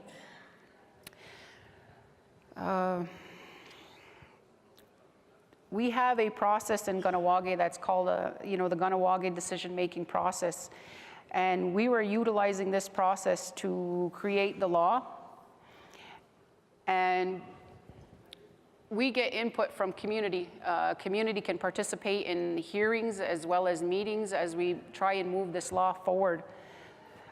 We had minimal participation on the law, but we had a great deal of participation on the business aspect of it. I was really surprised at the amount of people that came to the meeting when it was just catering to the possibility of business. They gave their input, they gave their ideas. Some of them were very good ideas, and some of them were very loose in how they would like to see a business in Kahnawake. So through these consultations, we came up with a two-tiered licensing process. We felt that Kahnawake didn't have the quality assurance in place at this current time, and that we should utilize what Health Canada has and add our own license from Kahnawake. And this, again, comes from something we learned through the tobacco industry. The federal government had given up to 17 permits at one time in Kahnawake to manufacture tobacco without consulting with the Mohawk Council of Kahnawake. It became a problem and it became a jurisdictional issue. It was to the point where the inspections on the tobacco facilities were taking place, and they would have to come to the Mohawk Council and get permission to do that, and they would have to be assisted by a chief or a technician and conduct these inspections. We were not happy that they were giving out these licenses without, consulting with us. So now nobody will be able to operate in Kahnawake without having both of these licenses. Eventually, we would like to see us get our own quality assurance program together and no longer really need the Health Canada. But until then, health and safety was primary for the Mohawk Council, so we don't mind, going down this route for now. A lot of people had questioned that, but health and safety was first and foremost. We look to regulate the production, distribution, and sale, and possession. People say, how are you going to regulate possession? Well, when we talk about retail, the age of 21 is where we're looking at. We understand that people can purchase the product outside of our community at the age of 18, and that's fine. But when we did our consulting with community and we talk about the developing brain and the impacts it has up until the age of 24 years old, people felt that at 21 it would be an acceptable age to have retail in our community. And it would be sending a message, because our youth would be questioning, well, why is it that here it's 21 and 18 outside? And these are the things that we want to do, is educate them on that. We think it's really important, to have control over what happens in our territory, and that's why we've taken this proactive approach. We will not see a repeat of the federal government coming in and allowing, permits at their discretion. We have to respond to the legislation that's being put forward, and I think that, so far Kahnawake has done a great job at doing that. The jurisdictional issues are always, an issue. We've met with the government on this. We've had some discussion. We agree that, we need to have further discussion. We want to make it so that we do things in uniform, so that things are safe for our members in our community if they're going to be consuming this product. As you'll see, the whole purpose really was for health and safety. That was our primary issue. And then jurisdiction also came in. And then socioeconomic opportunities. We have a lot of people who are interested in participating in this. We want to make sure that it's a communal benefit this time around for our community. We want to make it so that even though the Mohawk Council is looking at projects and doing projects, that there still is room for our members to participate in the industry. So how it'll look in the end, we're not entirely sure. It's something we're still working on. The Cannabis Control Board is going to have two parts, to the board. One is going to be the health and safety aspect of it.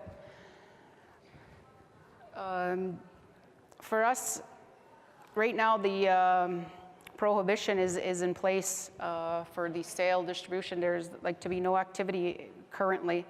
We've had some problems with one establishment specifically in our community who felt it was their right and they were going to continue to open based on their right. And we had explained, we can't have just individuals prosper. We've had the experience in the past where outside individuals end up making more money, and tobacco, again, is the prime example of that. A lot of the times people were undercutting each other, and then the person, the non-native who was coming into our territory, purchasing it, taking it off, was making the bulk of the money, right? So this time around, that's why we felt it was important to get this law in place. Again, here you'll see the two bodies that will be in place, and this is the Cannabis Control Board and the Health and Safety Committee. We currently have a call out for members to fill these boards and these seats. We're hoping to get that done within the next couple of months so that they can start working on the actual regulation of the cannabis, because the law has been passed. We have different types of licenses. I won't go through everything here, but as you can see on the board, we're trying to encompass everything that's going to be involved in this industry, you know, from growing to dispensing, and it has a great impact on community when you talk about, you know, trying to do this. It seems simple in some people's minds, but it's really not, because as we started looking at the business aspect of it, the infrastructure that's needed to house a facility, a growing facility, is huge. There's a great deal of land that's going to be needed. You're talking about the water and you know, just the traffic, the location, the amount of people. There's a huge impact, so we're trying to take all these things into consideration. And again, like we said, we would like to harmonize this with the outside governments. We don't want to have a repeat of the tobacco industry where our people are involved in this and then get arrested, because that's one of the things that we've had, you know, happen in the past. Federal government has permitted people. They started manufacturing. The minute they came to try and move the product, then the provincial government was, you know, arresting them, saying you didn't have any license to move that. So it's been a challenging time for us. There's been, you know, a division in community about whether we should even be dealing with this, but we're saying that we need to take a proactive approach instead of a reactive approach. And we're at that stage where we're calling, like I said, for members to join our board, and our law is passed, and the work isn't over yet. So at this point, I will turn it over to our Grand Chief. Thank you, Chief Well, cool.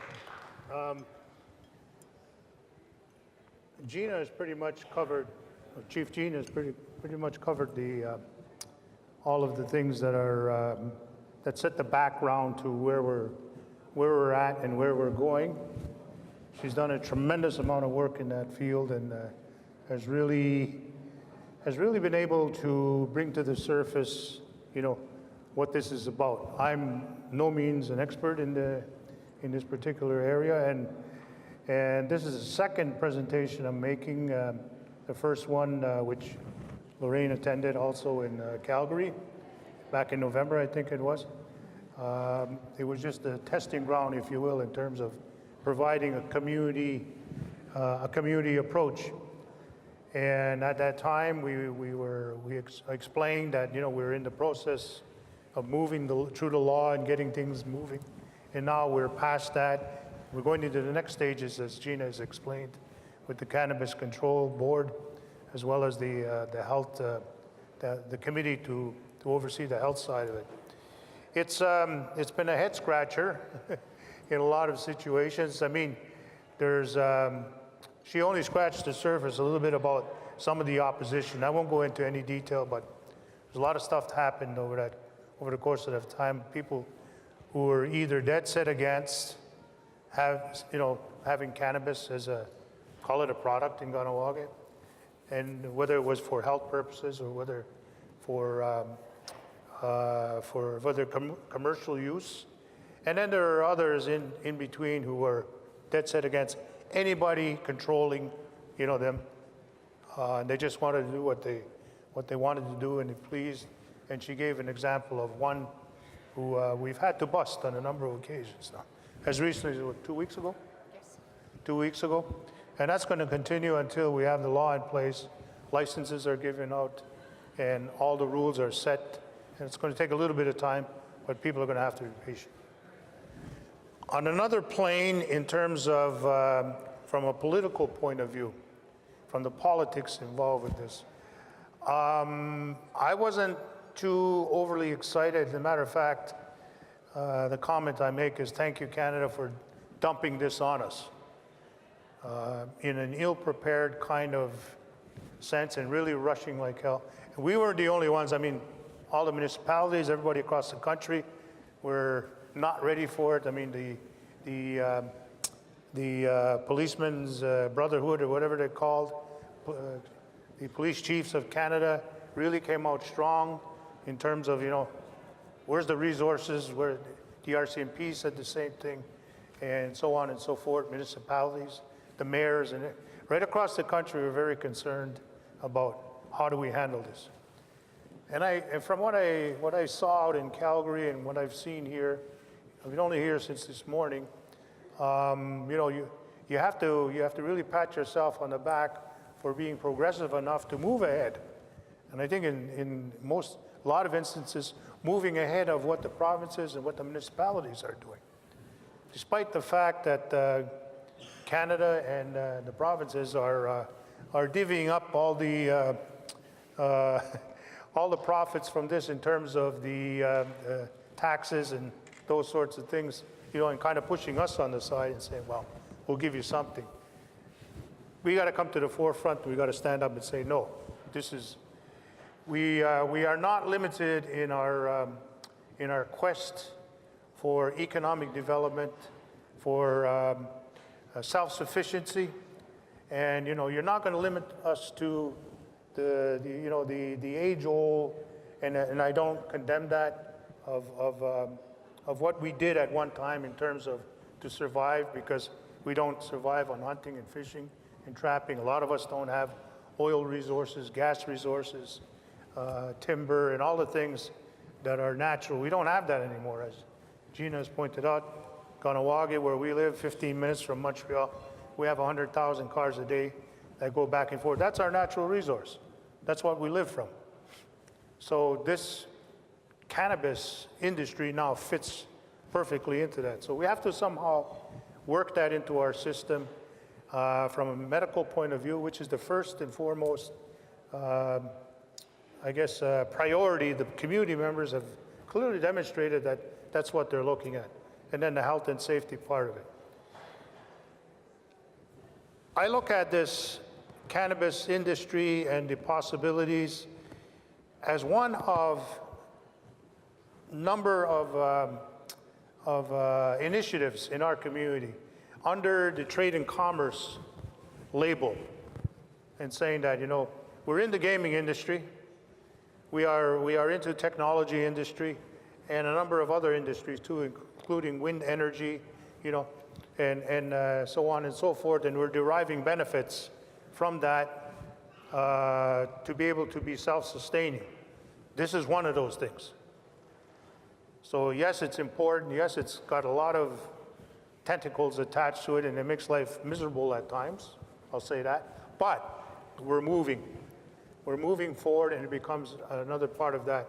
In the future, who knows what else will come under that trade and commerce type of label. So it's not just a one-shot deal. It's not just a one-time effort. It becomes a major part of all the things that we do. So we have to begin to look at it in that light, and then we have to say, okay, it fits into the category. Now, how are we going to make it work? And this is where we're at. It's not just simply saying, well, go ahead, do what you want. You can't, because the example that Chief Gino used before was tobacco industry. We didn't get a handle on that and kind of let it go, and the next thing you know, you got, you know, cigarette shacks all over the place, as I'm sure many of us in this room are aware of, because we probably have that in all our communities right across the country, not just here. As you know, some have cut their deals with the provinces. We heard this morning, somebody brought that up over here in terms of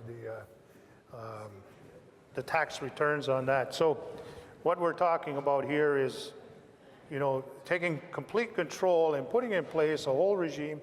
We still have to deal with the province of Quebec, and they're ones who are very difficult to deal with. They have their own opinion, they have their own point of view, and their understanding. They're a new government, so we don't know where their thinking is at. We'll be finding that out in the next little while. But on this particular subject, we've made it clear. I mean, Chief Gino talked about earlier on our disputes over taxation with the province of Quebec, and this is going to be one of them. So they have to fully understand and be aware that if they want us to collect taxes from the non-native people and remit it to them, we're not going to do that. And then ask for them to give us a rebate back. We're not going to do that. If we're going to collect from the non-native people, we're going to keep it ourselves. If we're a government, if we are a nation, then that's what governments and nations do. They don't give it to somebody else. They keep it for their own use. So we got to start thinking in that fashion. We got to start applying that in everything that we do in a practical sense. So there's those elements in relation to the industry, cannabis, because cannabis industry is one of a number of industries that we're entering into. So I guess in a nutshell, there's much more we can add, but I'll stop at that point, and thank you for your time and your patience.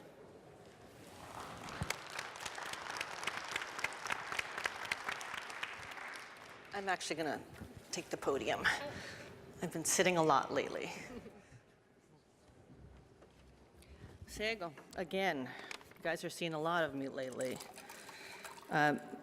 Before I begin, I think it's important to state and note that I am here representing Seven Leaf, a private Mohawk company. I have no authority to speak on behalf of our community or our members. I think that's a key distinction that has to be made between what I'm offering in terms of sharing information and what you heard from Chiefs Deere and Norton. The authority, the responsibility, and the obligation to speak to community bylaws per se, that job is left to our chief and to the Mohawk Council of Akwesasne. I can comment on the progress that they're making, which in fact is substantial to date, but I'll touch upon that in just a bit. What I can do is share with you our history and the journey of Seven Leaf, and in turn, hopefully provide you with information, insight, and guidance to help you with your process. Whatever that process is, we're here to serve as a mere example of what could be done. But that's up for you to decide for yourselves and on behalf of your community. Our story is very different from the story of Kahnawake and most other First Nation communities who are either entering or are considering entering the cannabis industry. This is simply due to timing. You see, when we first started, this was years before our council, or actually any council for that matter, was even considering the potential of having cannabis production and sales occurring within their communities. We were forward-thinking people at that time. And to our advantage, of course, it turns out that although it did take us, a number of years to obtain our license, we're here now, we're growing, and we're producing. But that did take 5 years to do. So, that's certainly a significant consideration to take into account in your deliberations. Now, because we started this years ago, there were no Mohawk laws in place. There were no Mohawk laws that applied to specifically what we were proposing. In fact, the only avenue available to us at the time was the Health Canada licensed producer route for medical cannabis and for medical purposes.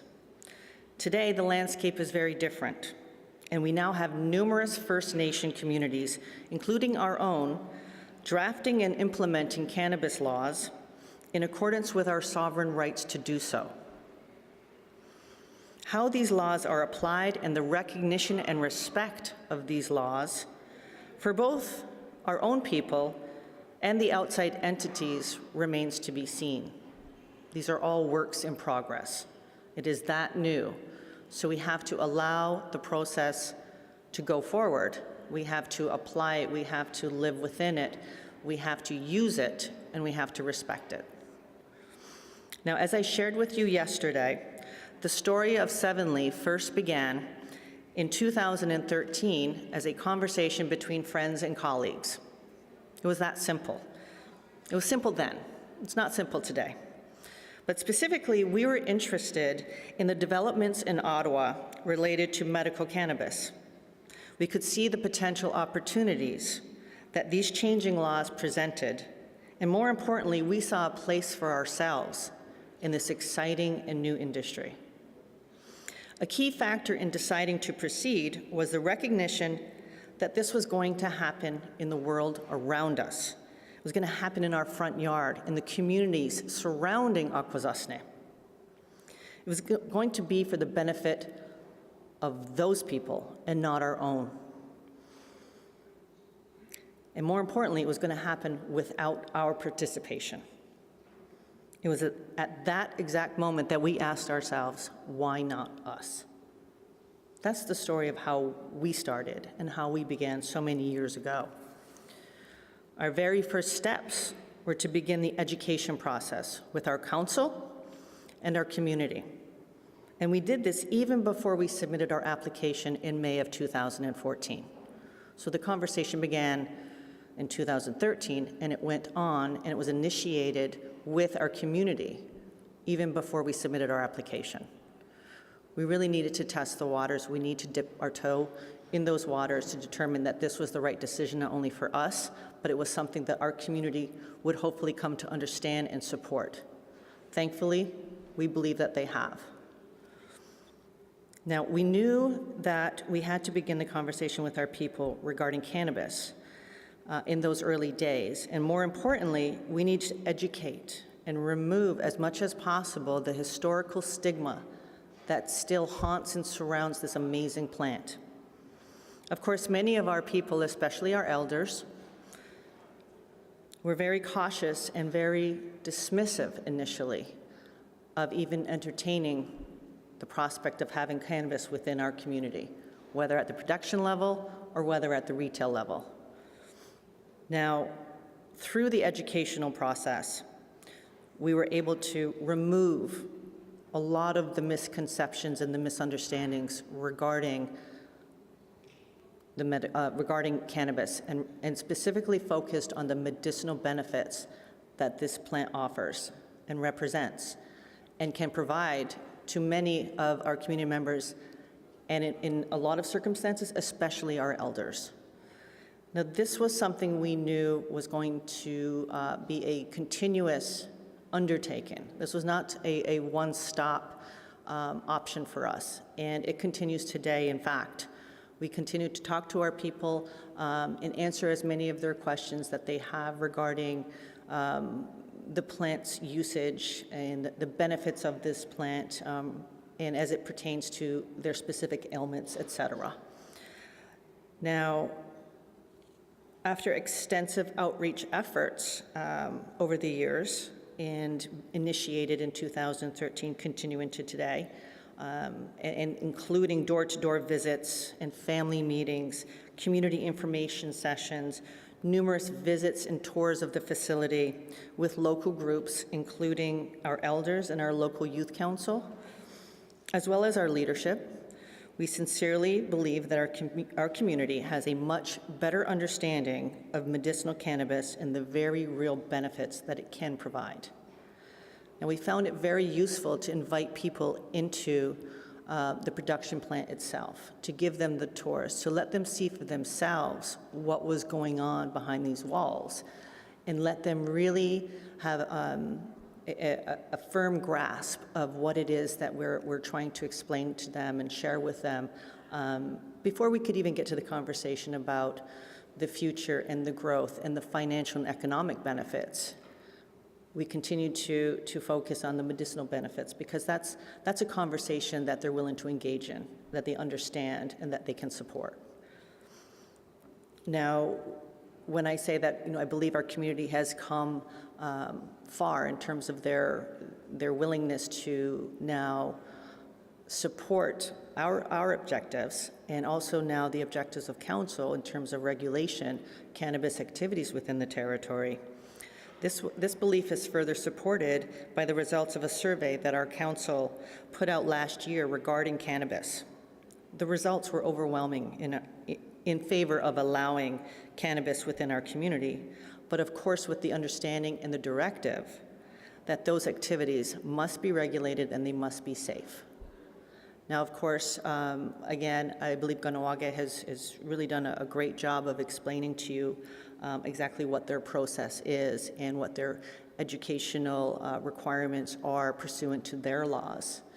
But this, again, is coming from the perspective of private Mohawk business people, and so I would leave that conversation and that information to be shared by our council members and our chiefs.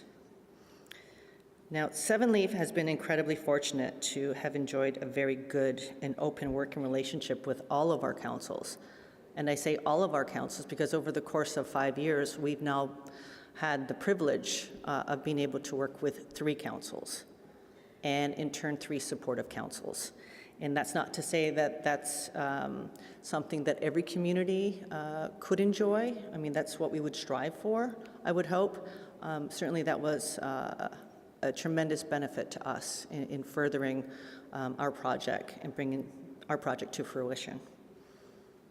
At this time, we continue to host leadership and councils from other First Nations and invite them to come and tour our facility and to gather whatever information they need to help guide their decisions regarding cannabis in their own communities. We certainly are not, we're not hoping to serve as a poster child that this is the only way. This is but one way, but one example. We're here to serve as a resource and to offer support and guidance in whatever way that we can. We have extended these invitations repeatedly to anyone who would wish to come and tour Seven Leaf and have a firsthand account of what it really takes to get a production facility like ours off the ground and to bring that to, and to make that a reality. So today I extend that invitation to all of you. Come visit us, call us, reach out to us, email us. We're here to help you, and that's what I believe this conference really is about, is sharing information. No one is here to say that our way is better than your way, that this is the only way. We're here to share information, and decisions, have to be made, but those decisions have to be made based upon what your community needs are, their concerns, and what their goals are for the future. So with that, thank you. Nyong'o.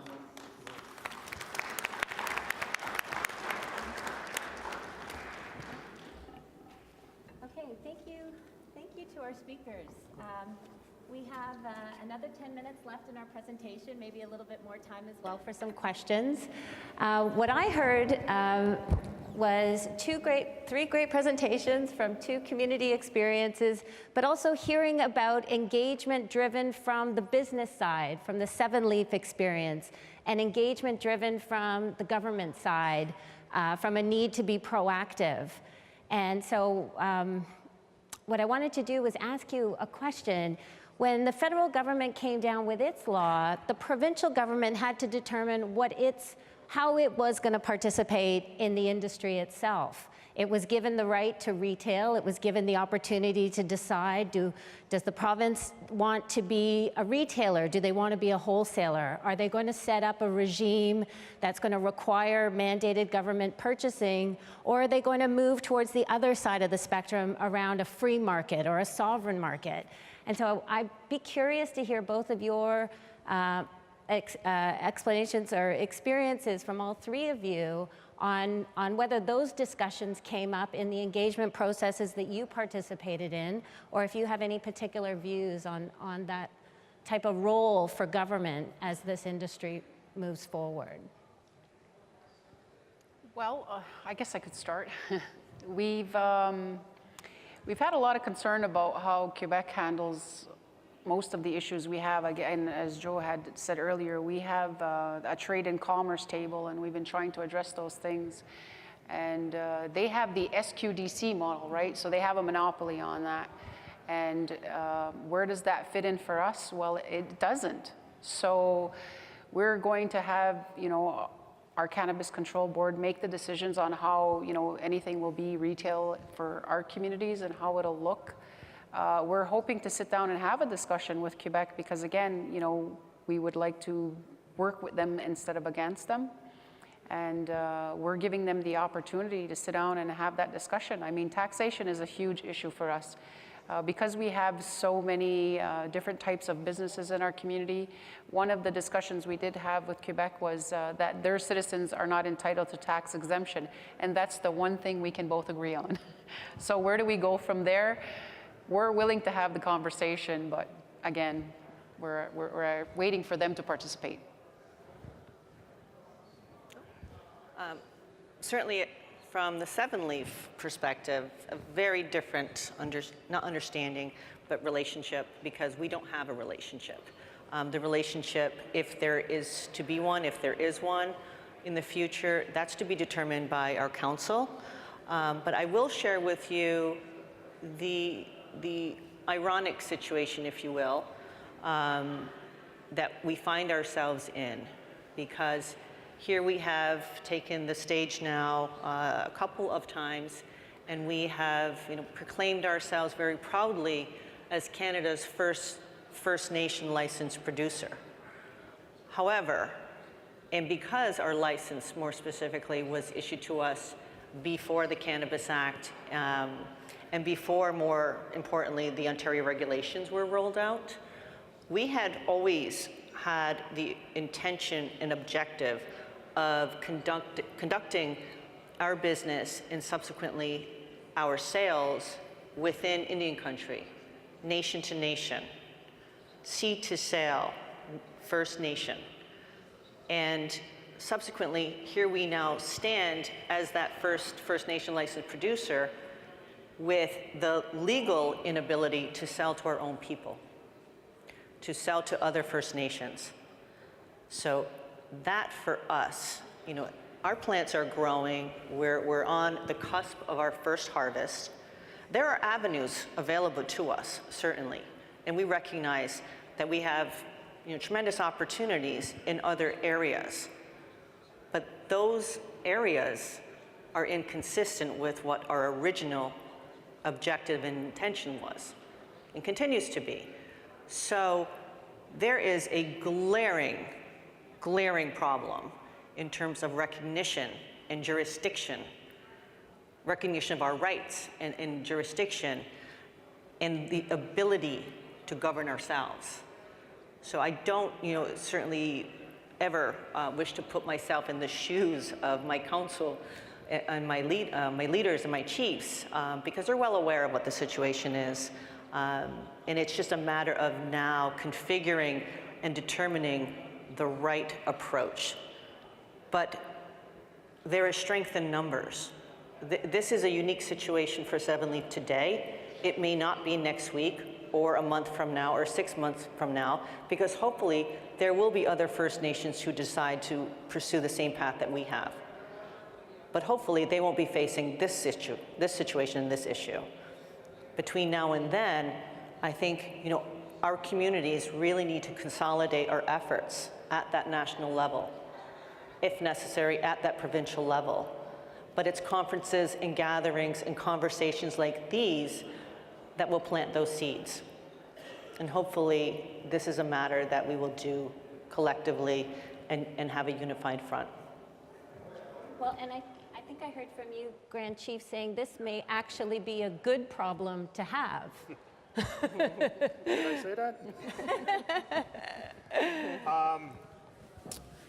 That question you asked has so many different answers and aspects to it. We just don't have the time to go through all of them. But the way I approach it is, first and foremost, we look out for number one, and that's our own people. And then secondarily, we look out beyond that and what are the effects of who we're dealing with and what are the effects that they have on us. In this particular instance, because of our past experiences, we know that it's inevitable that there will be a clash, of ideology, clash of culture, clash of various things, clash of simply, it's our law versus your law. We have authority over this, and we've gone through that already with the gaming industry. When in 1985, the government of Canada unilaterally gave the industry over to the provinces, and since then there's been constant battles over that. So, and in Quebec, there's always monopolization. That's it. It's just them and nobody else. So we know that's coming, and we are of the same mind too. But we know that there's almost like a dependency at times, because within our own respective operations of our councils over the years, some others may not encounter this, but we do. We have to patrol our highways. We have policing arrangement, tri-party with the province of Quebec and in Canada, in health, you name it. There's all different sectors where there's a dependency on each other for a lot of different things. In this instance over here,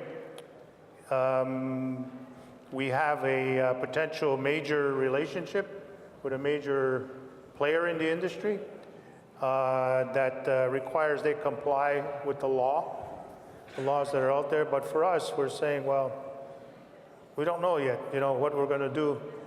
So maybe this part of the trade and commerce approach, as Chief Gina has pointed out, we have a trade and commerce table with Quebec, and we have to sit down with them, and we have to invoke what our thoughts are on this.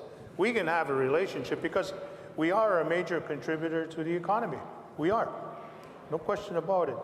She said 1,000 people a day. It's more like 2,000 people a day that come and go out of the community constantly. Non-Native people that work in our community, who work in the hospitals, they work in the education.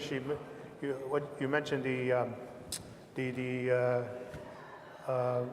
sort of the government institutions and all of that. So we employ a lot of people there. Then in the private sector, our private companies also employ a lot of people because there's a lack of work out there. The gaming industry employs, 500-600 people, and looks like in the future it's going to grow even more. So we do a lot to contribute, and we're sick and tired of being told that we're takers rather than givers, because we give a lot of people the opportunity to be employed in our community in all different facets and all different levels. So we're beyond that argument anymore that we just take government handouts. We're starting to develop our own handouts, if you want to call it that. And so we need to educate provincial governments, federal government, in terms of what we do in our region. And as we said, there's 100,000 cars a day. We're located in a key area within a geographical setting of, I think it's 100 kilometers or so. There's 3 million people that live there, non-natives. So if we can get a portion of that, that's it. That's what we want. That's what we're looking for. We're not necessarily depending on within Kahnawake, to distribute our products, and that's where it's all going to come from. We'd rather not have that. Let it go outside. Let somebody else come in. And so we have maybe a different approach than Greenleaf, but it's still the same idea that, there's customers and clients out there, and that's what we're looking at. We're going to take advantage of our location. And if this is one product that's going to be in demand or is in demand now, then let's deal with it from that point of view. Thank you. I was going to ask another question. What would be your advice to other First Nations governments that are looking to start their own engagement process? I know you started in 2017. If there was just some sort of piece of advice that you could offer based on what you had gone through. Education, education, education, consultation, consultation, consultation. We as a group educated ourselves. We got as much information we can about the law, and we sat down as a group. We had somebody from our legal services, a lawyer who sat with us, explained the law to us. We got information from our social services and talked about the challenges that they face, dealing with dependency in our community and cannabis specific. Alcohol was their first #1 problem for dependency, and cannabis was the second.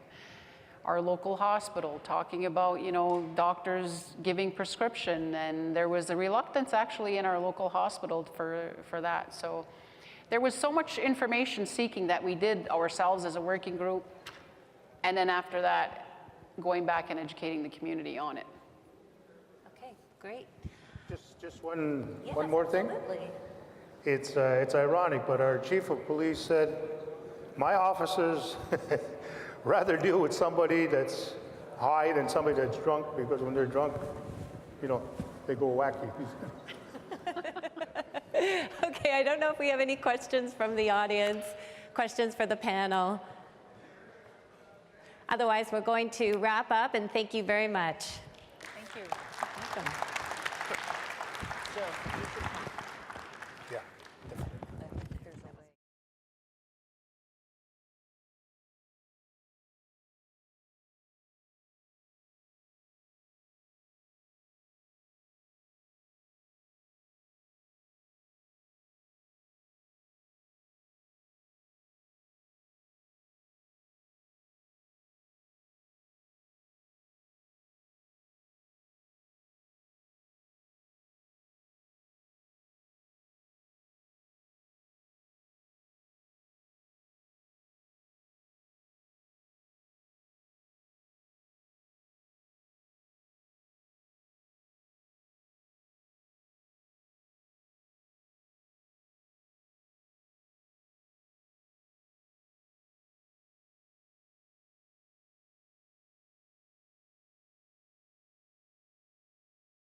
Hello again. Hello again.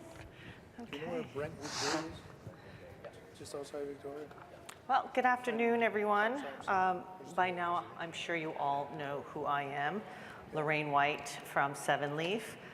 Many thanks to Chief Day for throwing me in here at the last minute.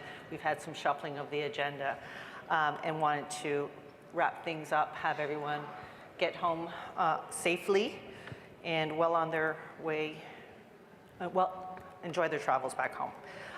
In doing so, I would like to first introduce to you for the Eagle's Nest Indigenous Leaders Wrap-Up.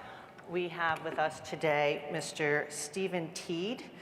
We've combined the two sessions between the Hemp, the $1 billion cannabis opportunity, as well as now the Indigenous Leaders Wrap-Up. And so what we're going to do now is hear from Mr. Stephen Teed. He is a band council member with Adams Lake and is currently a hemp grower within that community. Stephen Teed, he's also the CEO of Green Future Industries, which is an organic hemp operation from the, I don't know quite how to pronounce, Tsesht Nation. And so without further ado, why don't we just go ahead and send it over to Stephen. He has a PowerPoint presentation that he would like to share with you as well. You're all set, Steve? All right, hello? This on? People hear me? No? Hello? Oh, there we go. Is it on now? You should be on. Yeah? Hoita hoitep, esquas siuntid, komipla, hostalin, sequamakulu, kukshem, kalkukbi, kukshem, salqua, the tamuk, the kiaaz, the slaaz, the imch, kukshem, algonquin. My name is Stephen Teed. I'm from Secwepemc Nation. I'm a counselor for the Adams Lake Indian Band as well. Today I'll be talking to you about Green Future Industries. That's my company. And just right there, I just said thanks to the Creator for the water, the land, the grandmothers, grandfathers, and the grandchildren. Because that's what we're really all here for, is to take care and protect all those things that we've been tasked with protecting. And you know, in this day and age, it seems so difficult to try to make an impact that's going to really affect, you know, the environment, the water quality. Because how many people here have boil water advisories on their reserve? You know, it's far too common. And with everything that's going on in industry, you know, it doesn't look very, very positive. And that's why a lot of us are here to look in the cannabis industry. It's an alternative. You know, it's not environmentally damaging. But today I want to talk to you about the other industry, and that's the industrial hemp industry. Oh, thank you. And yeah, so with that, you know, they said hemp the $1 billion industry, and they're correct. I think it could be higher if we all work together. But yeah, I'll jump into it. So yeah, growing our future as a people, education, conversation, and integration. We got to educate each other and start the conversation and work together and integrate it in every aspect. So those pictures there, those are all from my field. You can see from seed to the small seedlings, and then we have my beautiful field.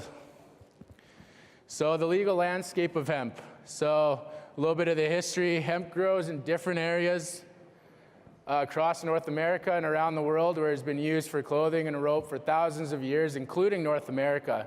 A lot of our cultures have history in hemp, and we just have to dig deeper and talk with the elders and go look. It wasn't brought over with contact, which is a story they like to say. They brought everything over for us, but no, a lot of it was here before that. Hemp cultivation was banned in Canada in 1938 under the Opium and Narcotic Drug Act, and then commercial cultivation and production of industrial hemp was legalized in Canada in 1998, where it slowly started to grow. Just recently, the laws changed, including those for hemp in October. The new changes are the flowering heads, leaves, and branches of industrial hemp will no longer need to be destroyed. So that's stuff we use for the CBD. You heard about that earlier. That's a huge bonus market for all hemp growers. It's really kind of a shift that's happening in the industry where that's their main focus going forward. And I'm here to tell you about the forgotten part of the hemp plant. And also, new licenses are valid for up to 5 years, so you have to reapply every 5 years. Before that, I had to apply every year. And the licensing process for hemp is way easier than for cannabis. So it's way less paperwork, way less cost effective. So if you're debating between the two, hemp is definitely an easy way to get into an industry without having to jump those hoops and spend those tens of thousands to millions of dollars beforehand. And then I just threw this up there as the United Nations Declaration of Rights for Indigenous People. You know, we're in a time now that's never been seen where we're getting support from federal and provincial, and it's up to us to really decide what that means. And that includes bringing new industries, being leaders in different things, because we can really take advantage of that landscape with our position. And I have a little picture there that says, you know, it was hemp for victory, but the hemp was grown, even in the presidents grew hemp. Hemp was grown for 1,000 years all over the world that ran tons of industries. So for it to be turned illegal in 1938 is just mind-boggling. And when the government's up here and they're saying, you know, we have to protect and we have to see the research before we say it's good, I would love to see the research that said that hemp was a bad product for the communities when everybody was using and growing it, and they did just well. So that's something to think about. So I'll do a little hemp 101. Hemp and marijuana are not the same plant. They're cousins. They may look similar, but there's different varieties. They don't have the buds. There's no THC. You can't smoke hemp and get high. Hemp is one of the most versatile and longest cultivated crops on the planet. Hemp is used for food, clothing, building materials, paper products, biodegradable plastics, and medicinal CBD. So you can see on the picture there, it kind of breaks down the different parts of the plant and some of the different, you know, industries, not just products, but complete industries you can start getting into with hemp. You know, cannabis, you're very limited. You're medicinal, you're recreational. Hemp, you have the opportunity, whatever your band is looking for, your nation, you can specialize, you know, you get into textiles, papers, you know, foods. You can start getting into, you know, we're not quite there, but you can get into plastics and different things like that. And that's only going to come now that the licenses are changing and people are getting more interest. But I haven't seen a lot of it because, again, a lot of the attention has been on CBD for hemp. And it really overshadows some of the definite positives that it can have on the environment. And that's what I'm here for, is to protect the water and the land and all the animals that are on it. So again, how will hemp benefit the whole community?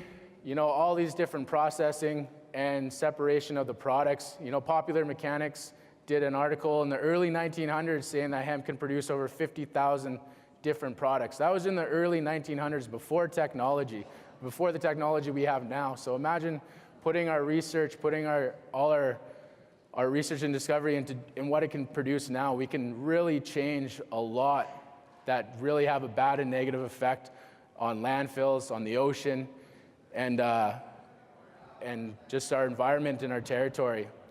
So there's different things. You have the food again, the hemp oils, the fiber, the hemp herds. And so we'll start off with talking a little bit about the hemp seed. I'll just tell you, at Green Future Industries, we're all organic. We don't spray anything because, again, what are you there for? Are you there for your values and make a difference, or you're there for, you know, a sexy paycheck? You know, you gotta have that balance. So hemp seeds, high in fiber, high in protein, one of the best seeds on the planet. Most nutritional, complete food source. There's hundreds of hemp food products on the market currently. You can go to any specialty food store, you Save on Foods, Costco, they have hemp seed there. A lot of different applications. Again, it's not quite in the mainstream.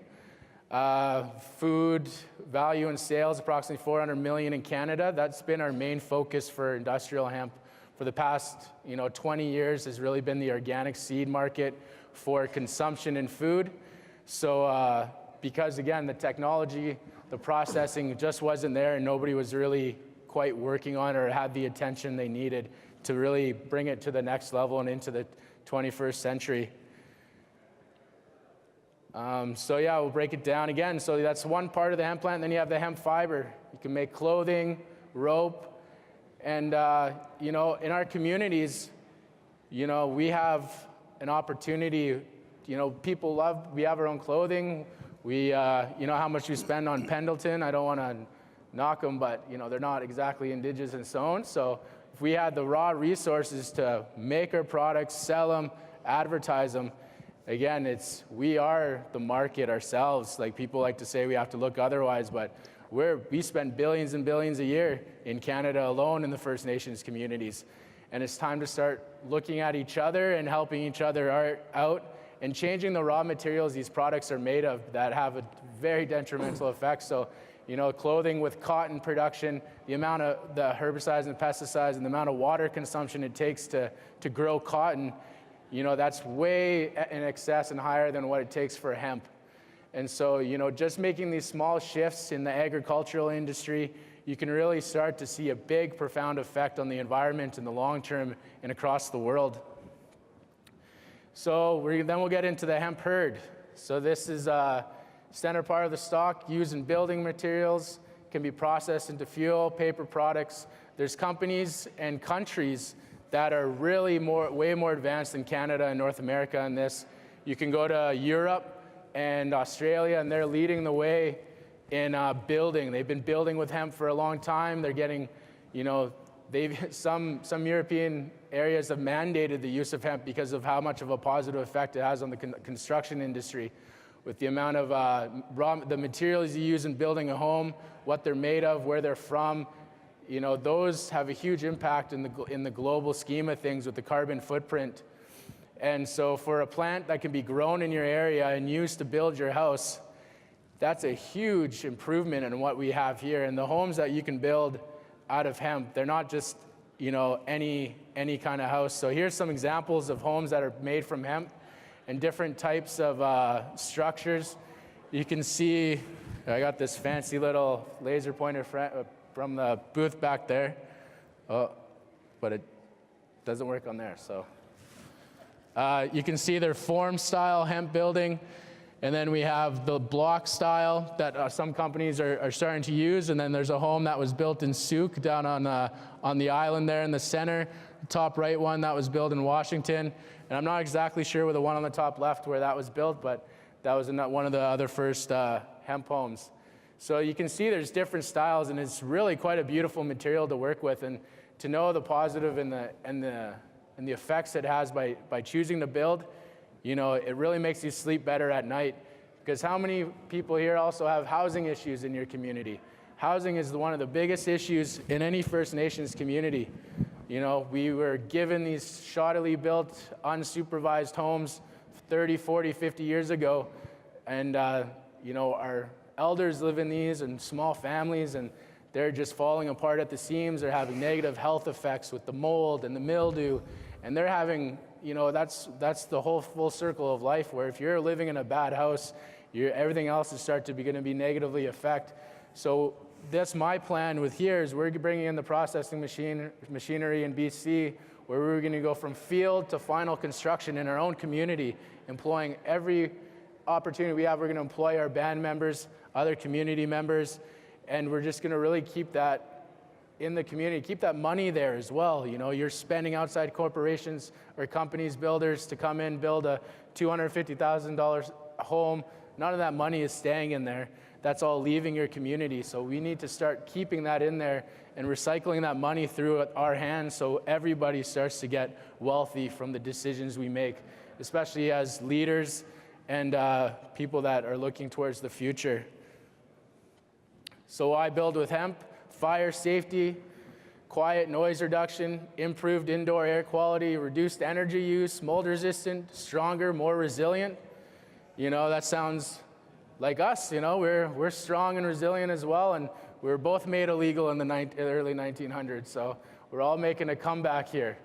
And there's some tests being done, fire safety in BC. As you know, we're on fire every summer lately, it seems like, and that's due to overforesting. You know, all these industries they have a ripple effect, and they all like to pass the bucket of blame, but at the end of the day, it's everybody that's having an effect on it. So, the amount of biomass you can get from an acre of hemp is 4 times more than you can get from trees, and that's every year. So imagine not having to cut our trees down to just provide simple materials and one-use products. We can really start to see our environment come back to life and protect our animals and give them a home and shelter again. So again, hemp will replace unsustainable materials.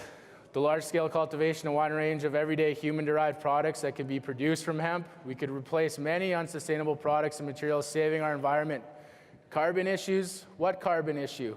1 hectare of industrial hemp can absorb up to 22 tons of CO2 per hectare, and that was done by a study out of Australia, and this year we'll be doing testing on our own fields to see what that number, how that is here, if that's inflated to sell hemp, or what kind of effects it really does have on the air, because to sacrifice our environment for profit is not something I'm willing to support. So I've been investing my time and money in something I think is an answer, and I've heard a lot of other people who are interested. So, the time is now, and we're all here together. We're all in this room for a reason, and we're all talking, and I see a lot of networking, and it's great. And I'm excited to see what comes out of it. Hemp could be used to replace significant quantities of tree-derived products, allowing reduced use of existing tree population, thus maintaining their CO2 uptake. So not only are you sequestering on your own field, but you're protecting places where it's going to continue to do that forever.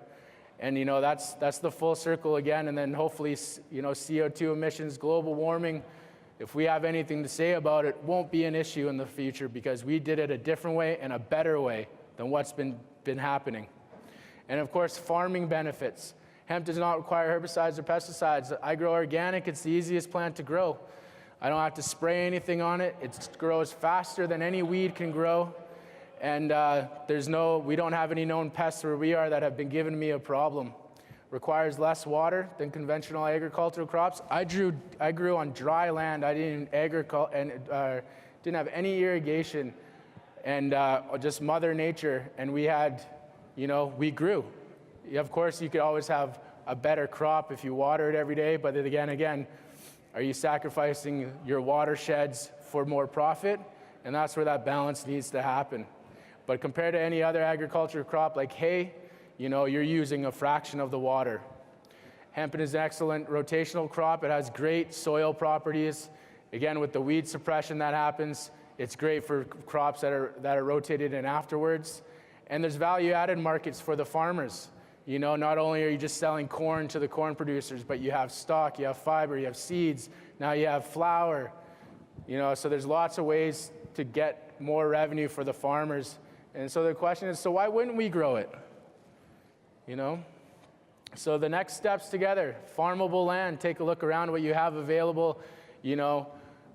We all know the history that settlers usually got the nice land for growing. That's an unfortunate part of history, but that's the truth. So it's time that maybe we approach them with an opportunity where they rotate in a product for us and we start working together instead of just having this, this relationship, and start working together for a better future, because they live here too. We all live here and we all want to see it beautiful and succeed. And then you need farm equipment. Processing is the big one. Technology and research are still being done, and that's going to be an exciting future. Now with the Farm Bill that was just passed in the U.S., they're going to be one of the biggest producers in hemp in the near future and be leading a lot of that stuff. But here in Canada, we've done a lot of homework, and there's a lot of very smart people that we can all work together. And then workers, there's so many positions from agriculture to processing to retail to deliveries to it's got a job for everybody. And then ideas, dream big, go do some research. Think about what you could do with hemp if you had unlimited supply. What crazy ideas would you come up with? And it's important also for the last step is to support each other and promote unity, because we're all in this together and nobody else is going to fix our issues but us. We've been asking and begging the government, but I see them dragging their feet once those lobbyists get in the room after us. So we need to really support and unify if we're going to really have a big impact and take our land back in a positive way. So green future, let's plan for the future. Total agricultural land area reported was 167 million acres in Canada. What if every farmer rotated in hemp every couple of years? What if we moved into making plastics, water bottles, food to go packaging, toilet paper, paper, fuel? Look how much they have an impact on our culture, on our environment, and not only ours, but look at the other big markets, we'll call them. You go to Asia, they don't even have room for landfills because of the amount of people they have and the plastics that are wasted. So what if we provided them with the biodegradable stuff that would clean up those things, and they could live healthier? So it's time to start thinking, how big of an impact can we make? It's time to act locally and think globally, because together, there's the ceilings, there is no limit, I think, to what could be done with hemp, and that's why we've been working on it for a number of years, and we've been doing the testing, and we learned a lot of hard lessons. It is a new crop. It is, if you're not used to farming, you gotta learn agriculture, and so we put in that time to learn what we were dealing with, and that plant knows everything. We might pretend it's just a plant, but plants feel and they sense things, so they know what they're being grown for. And again, education, conversation, integration. And with the help of everyone and coming together towards a common goal, we can become the face of industrial hemp. Not just take part, but be the face of it. We can change our world for the better, bringing in billions of dollars for our people and community. We must grow our own path in independence and respect our eco-conscious culture. This will only happen with an open mind and a fire to do something great with our lives.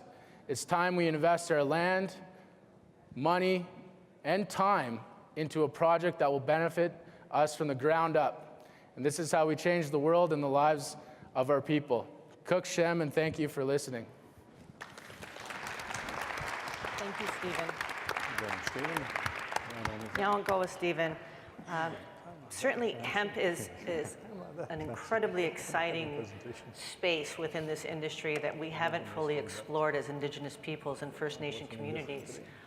My hope is that we'll have more and more conversations in and around the topic of hemp, and certainly what Stephen is doing in his community and with his community is a fantastic example of the real potential and the variables around cannabis. It doesn't have to be cannabis per se, and really a focus, as can be witnessed by what Stephen has accomplished, can be in a specific area regarding hemp production per se. Thank you. Now, moving on to our remaining panelists, which neither one really require a lengthy introduction. I think we have heard from both of them at this point, both incredibly impressive leaders in their own right with lengthy resumes, real political powerhouses, but more, I think, importantly, have served their communities extremely well in terms of moving them forward in economic development and identifying and pursuing economic development opportunities, which they have respectively converted into very real success stories. At this point, I think it would be helpful for us to hear from both of these leaders in terms of the digestion of the information that they have heard from the attendees, the panelists, and other speakers over the course of the past couple of days, but even over the course of the past several months.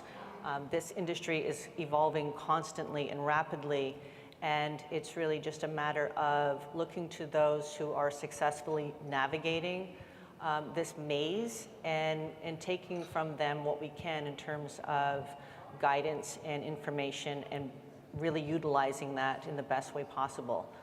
So with that, I'd like to first introduce once again Grand Chief Tukwila Norton from the Kahnawake Mohawk Nation.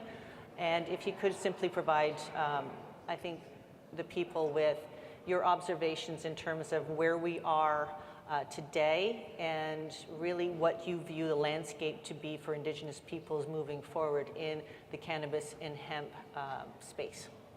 Nyawa. Yo. I think it's important. Is this on? Can you hear?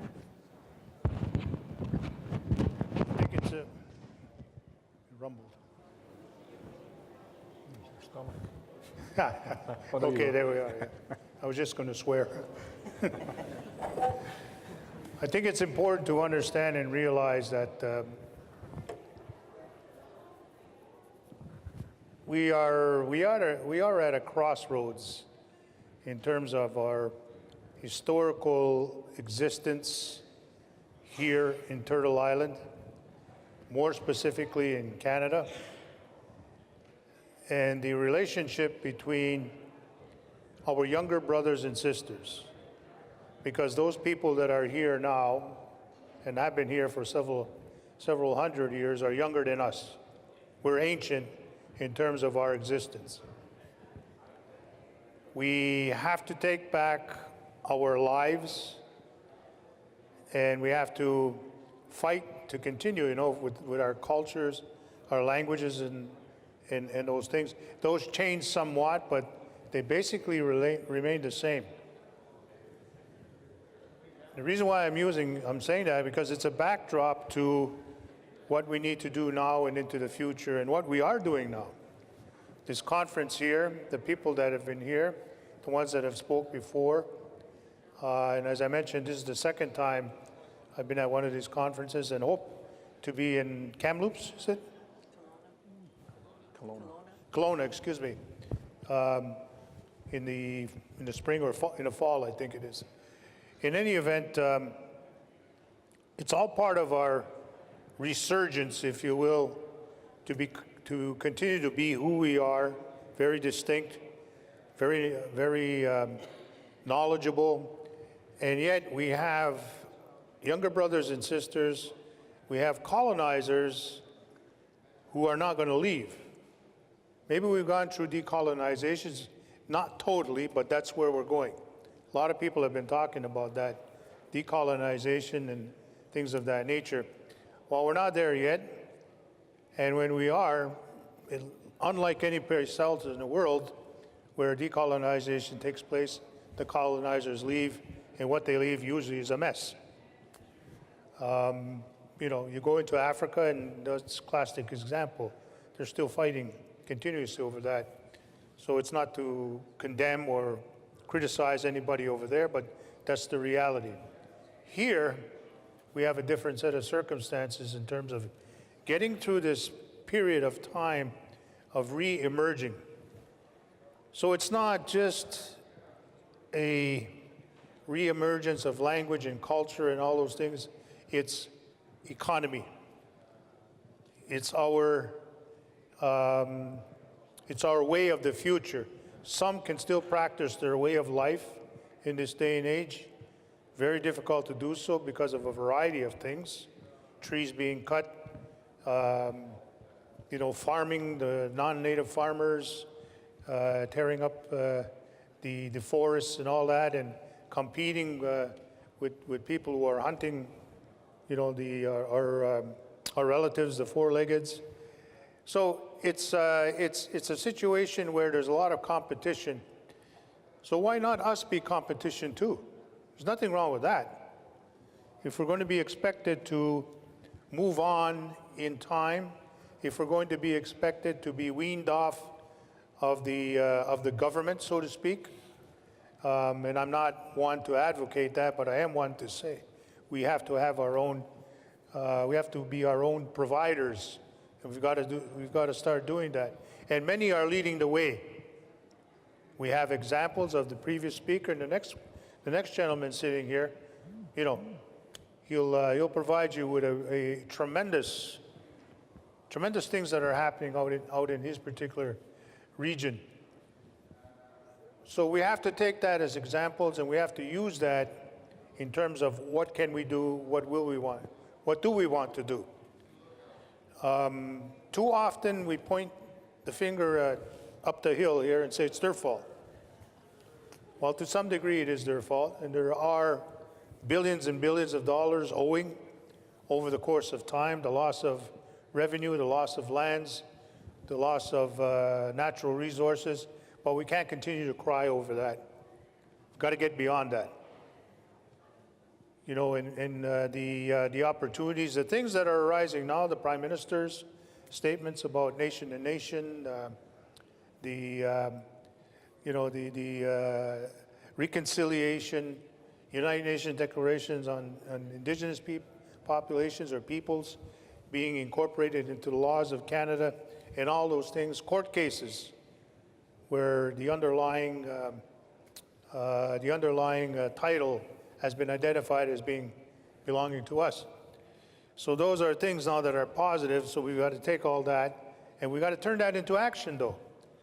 We can't expect the government to do that for us, because they're not. They're simply not going to do that. They don't want to do that. That's why there's battles going on right across the country between provinces and the federal government, province to province. You know, over the oil industry, and here in the East, people against that. You know, they're fighting over our resources in one way or another. Somebody said to me the other day, you know what? This whole issue about land claims, native land claims, Indian land claims, it says it's not Indian land claims. It's not native land claims. It's European land claims. They're the ones that are claiming our land. And let's keep that in mind, and let's be smart about it. Let's not be naive enough to think that, you know, they're setting the stage to help us get there. They're not. I sat with a gentleman after our presentation earlier on, and he said, how do we stop this whole thing that's happening where, you know, government comes in, they just put us down, they're trying to stop us. Well, it's true. Why do you think they drag on and spend billions of dollars in courts and all that stuff? Not because it's the right thing to do. For us, it's the wrong thing. For them, it's the right thing, in a sense, because it's for them to continue to carry on what they're doing. So now we have to really take advantage of whatever comes along. And if one of those areas is hemp and cannabis, then that's what we do. I mentioned in my presentation earlier about trade and commerce. We have to start thinking of it in that sense. We are allies to Canada. We are not subjects to Canada. We are the title holders to the land. We're not there because at the goodwill of the government of Canada. We're there because we belong there. It's ours. It don't belong to them. And we have the right to have an economy, be it a modern economy, and even if we're going to be futuristic about it and start to develop technology and all those things, they can't tell us, well, you're taking from us. Well, what did you take from us? You know, I've been told we live in two worlds. We live in our own world where we feel safe and comforted, where we where we have elders, we have all the language, the spiritualism, and all the things that are important to us. We can step out of that and we can go into the white man's world. We can go to their institutions. We can gain knowledge and experience and bring it back to help ourselves. We have that luxury. Our white brothers and sisters don't have that luxury. We do, and we've got to use that to our advantage. We've got to use everything that we can to our advantage. Meaning that, you know, if you want to do something that's somebody else is doing that you've gained technology from and you want to bring that home, then that's what you do, and you exploit it, you use it with your own people and say, this is the way of our future. And they don't give it to you, they don't hand it to you, you got to take it. And you got to even walk into situations where you start developing your own laws, your own rules, your own regulations, and challenge. Because too often we do things and we have nothing to back ourselves up with, no legislation of our own. We depend on somebody else's. And quite often, they're breaking their own laws, and we have to be smart enough to point that out to them, that you're wrong. What you're doing is wrong. In two ways, it's wrong against us, in our beliefs, in our ways, and it's wrong in your own law, your own constitution. So we gotta smarten up, and we can't be afraid to step forward and point those things out. Stand up to the prime ministers, stand up to the prime minister, the cabinet ministers, you know, and the premiers across this country, and their cabinets, their ministers too, and say you're wrong, plain and simple. It's not an easy thing to do because sometimes it seems like you're giving something up. But you're not really doing that. What you're doing is you're providing a way for the future, not being caught up in something that you have a very difficult time of getting out at as you go along. So I don't know if that ties in or makes any sense into what this discussion is about, but you have to be able to stand on your own 2 feet. You have to. And in some instances, maybe you're there alone. You might be one individual person who's taking on, a big giant system. But you're right. If you're right, then you're right. That's all there is to it, and that's what you have to move forward. I've learned that a long time ago, and I brought that with me. I watched my parents do that. I watched my grandparents do that. Taken to raise their families, do whatever they can, utilize the best of what's out there. So you apply that to ourselves in this day and age, where we want to go, what we want to do. And we become very creative and courageous, because it takes courage to do that. Don't be afraid, that's all. Thank you. Yawa.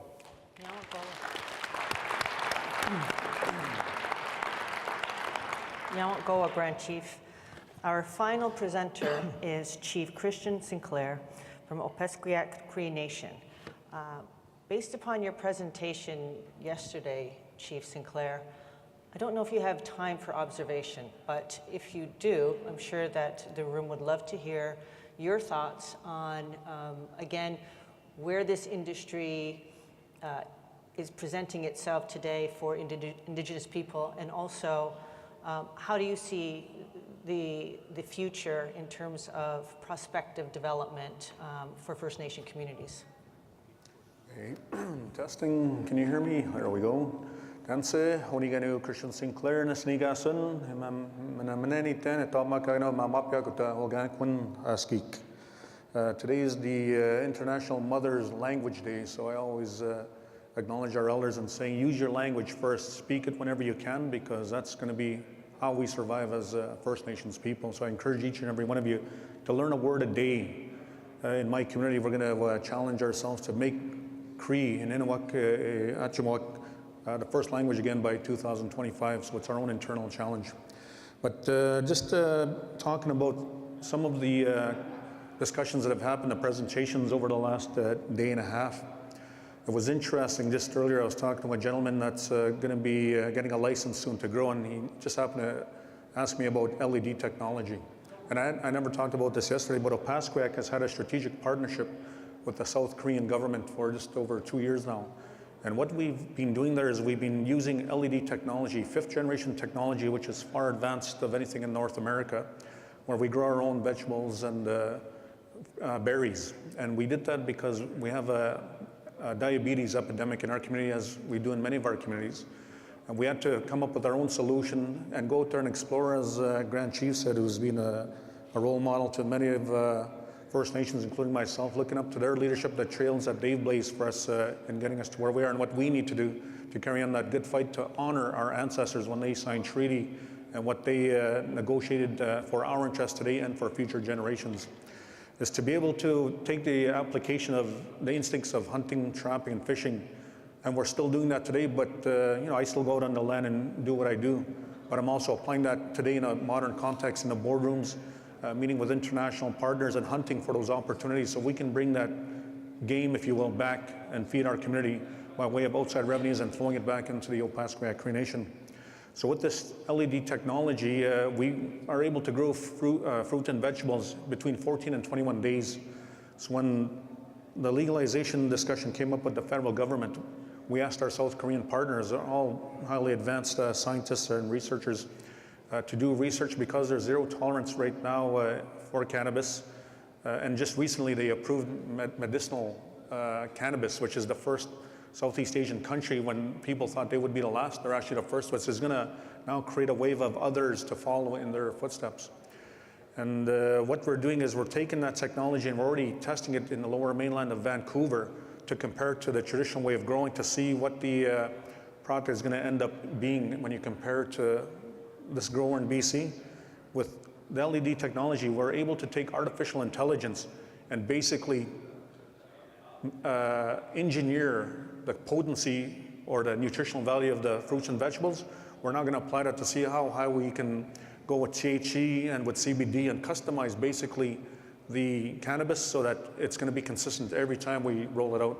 So we're looking at the outcome of that in the next 3 months to see what that analysis will look like, and if it's going to do what we think it's going to do based on the theory that has been designed, we'll take this out and we'll market this and lease it out across Canada, the US, and internationally. That's just one piece when we talk about looking at technology, looking at new ways of doing business, not only on a local level, but a national level and international level. Yesterday morning after I finished my presentation, I got on the phone and I'm dealing with a number of US tribes already that are moving on the farm bill that was approved and mentioned by my colleague here. They're now moving very heavily with vast amounts of land that they have to get into the hemp business.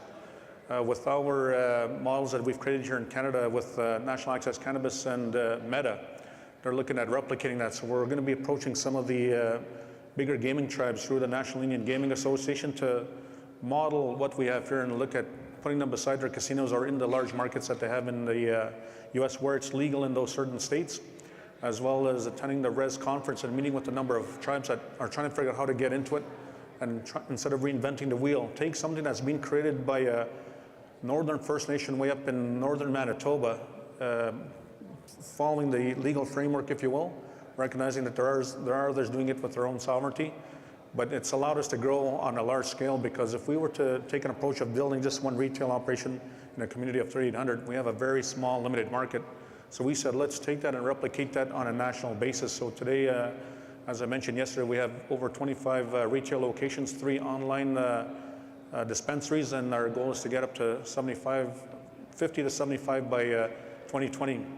The challenge being because of the shortage of cannabis right now by licensed producers, this is a golden opportunity for First Nations to get in on the game sooner rather than later. And as Grand Chief Joe Norton said, this is where we've got to unite our strategies and really create a coordinated effort to push our leaders. And I was actually at a meeting early this morning with National Grand Chief Perry Bellegarde saying that we've got to move this issue faster for all of our First Nations across Canada because they're just moving too slow. So I said, I'll take it upon myself and personally take this on. So I've engaged Manny Jules on the taxation side because, again, as was stated, if we're going to be part of our economy, the national economy, we also got to have access to our own taxes. So when you look at fuel, alcohol, cannabis, and tobacco, if we have access to those taxes and keep it in our economies 100%, then that's multi-billions of dollars for First Nations across Canada that we should have access to. If we're truly sovereign as a government, then we should have our own economy, our own tax base, and access to our natural resources. We talked about the NRTA, and I relate that to the Indian Act. That is what I call an economic sanction. It was designed for one thing and one thing only, to pull us out of the economy, put us on small postage stamp size reserves to keep us out of the economy. And why I say that is, if you look at the history of Saskatchewan, the First Nations, when they were given implements to do farming according to their treaty, they became just as good, if not better, than the farmers in Saskatchewan. So what did the provincial government do? They said you can't sell your grains or produce. You have to go 50 miles out to the nearest mill. They did that and they were able to do that. Then they said you have to go to 100 miles.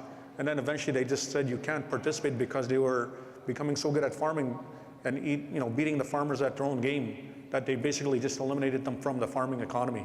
So that's what that Indian Act is. It's an economic sanction on First Nations, and the sooner you can get out of it, the better you are as a First Nation in moving your agenda forward on your terms and your own sovereignty based on what your ancestors signed on treaty, whether you have a treaty or you're on unceded territory.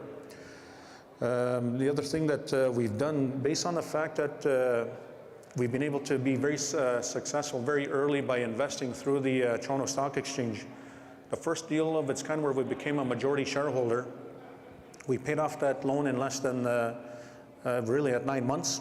We diversified that investment, and in the midst of that, because we were winning so many licenses, Opaskwayak, through the First Nations Financial Authority, borrowed our own source revenue, amortized over 25 years, really borrowing other people's money, but learning how to do the game like big industry or government. And we then borrowed $35 million and invested in National Access Cannabis to do our build out of our retail operations. We got our principal back in 3 months, 3.5 months, and made $3.5 million profit on interest and loan fees. An American firm heard of that, flew into Winnipeg to come and meet with us because they'd never seen a move made like that before. Again, you know, being courageous, being bold, and taking chances on something that we know is going to be big, and we're just on the cusp of this industry that's going to be on a massive scale. So they approached us, and for those of you that have your cell phones, if you Google Trichome Financial dash Opaskwayak or Opaskwayak, you're going to see yesterday we launched that we're going to be going out to the market and securing $100 million. So with OCN making this investment 4 months ago, we'll have increased our investment by 6.5 times already. And that's the one I was talking about yesterday. That'll grow to $700 million to $1 billion. So we're on that play already on that level of financing nationally and internationally. But with these monies that we're creating, we're flowing it back into Opaskwayak Cree Nation. And what we're doing is we're now diversifying our economy. So just recently we met with Boeing Air, and we signed an MOU, and we're now in the midst of finalizing a business plan that will build a manufacturing plant for aerospace components on the Opaskwayak Cree Nation that will now sell back to Boeing, Magellan, and Standard Aerospace Industries, basically. In the midst of that, we've taken control of 50% ownership of a rail line that starts in the Opaskwayak Cree Nation and ends in Churchill, which is the most northern and only seaport in Canada, a deep seaport. That when you recognize the global warming reality, right now the ships are only able to come in 4 or 5 months a year. Within 12 years, you're going to have year-round access, which means that we're now not only going to be able to export grains, we're now going to invest in that to export potash, wood fiber products, etc.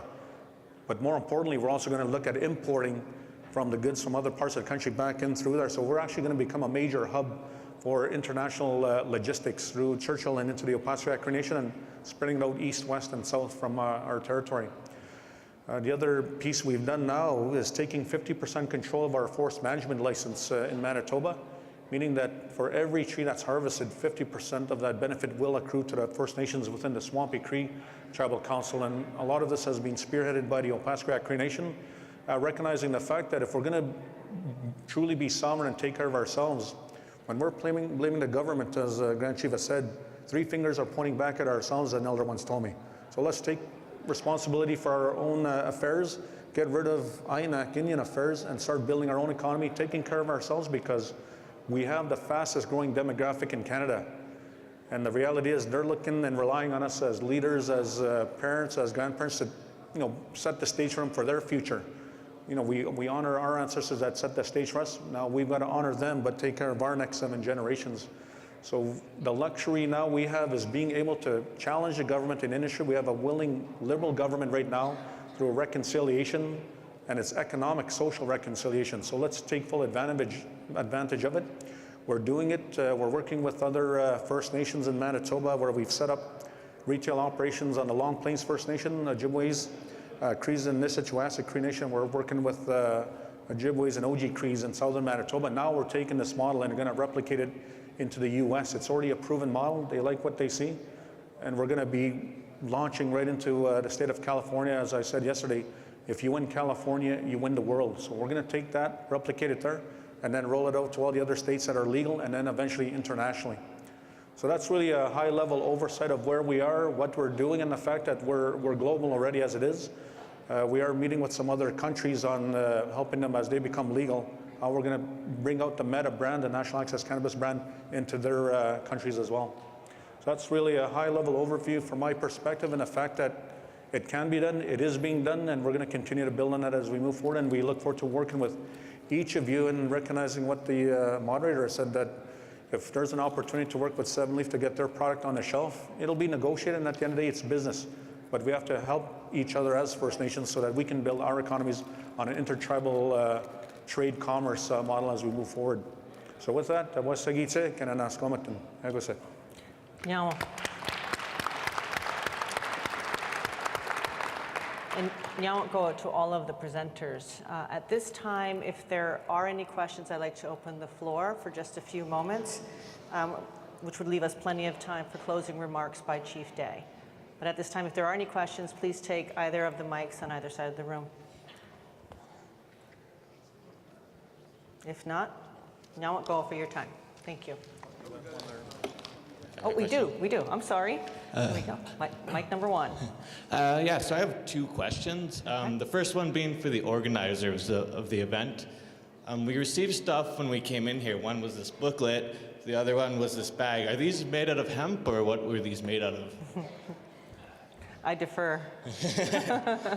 The second question would be for Mr. Teed. I'm looking to start up a hemp business myself. I'm a horticulturist, so I have the experience and knowledge, and I'm from Kitaganzibi, so I have the land. My question would be, how should I start? What approach should I take to start a hemp business like you have?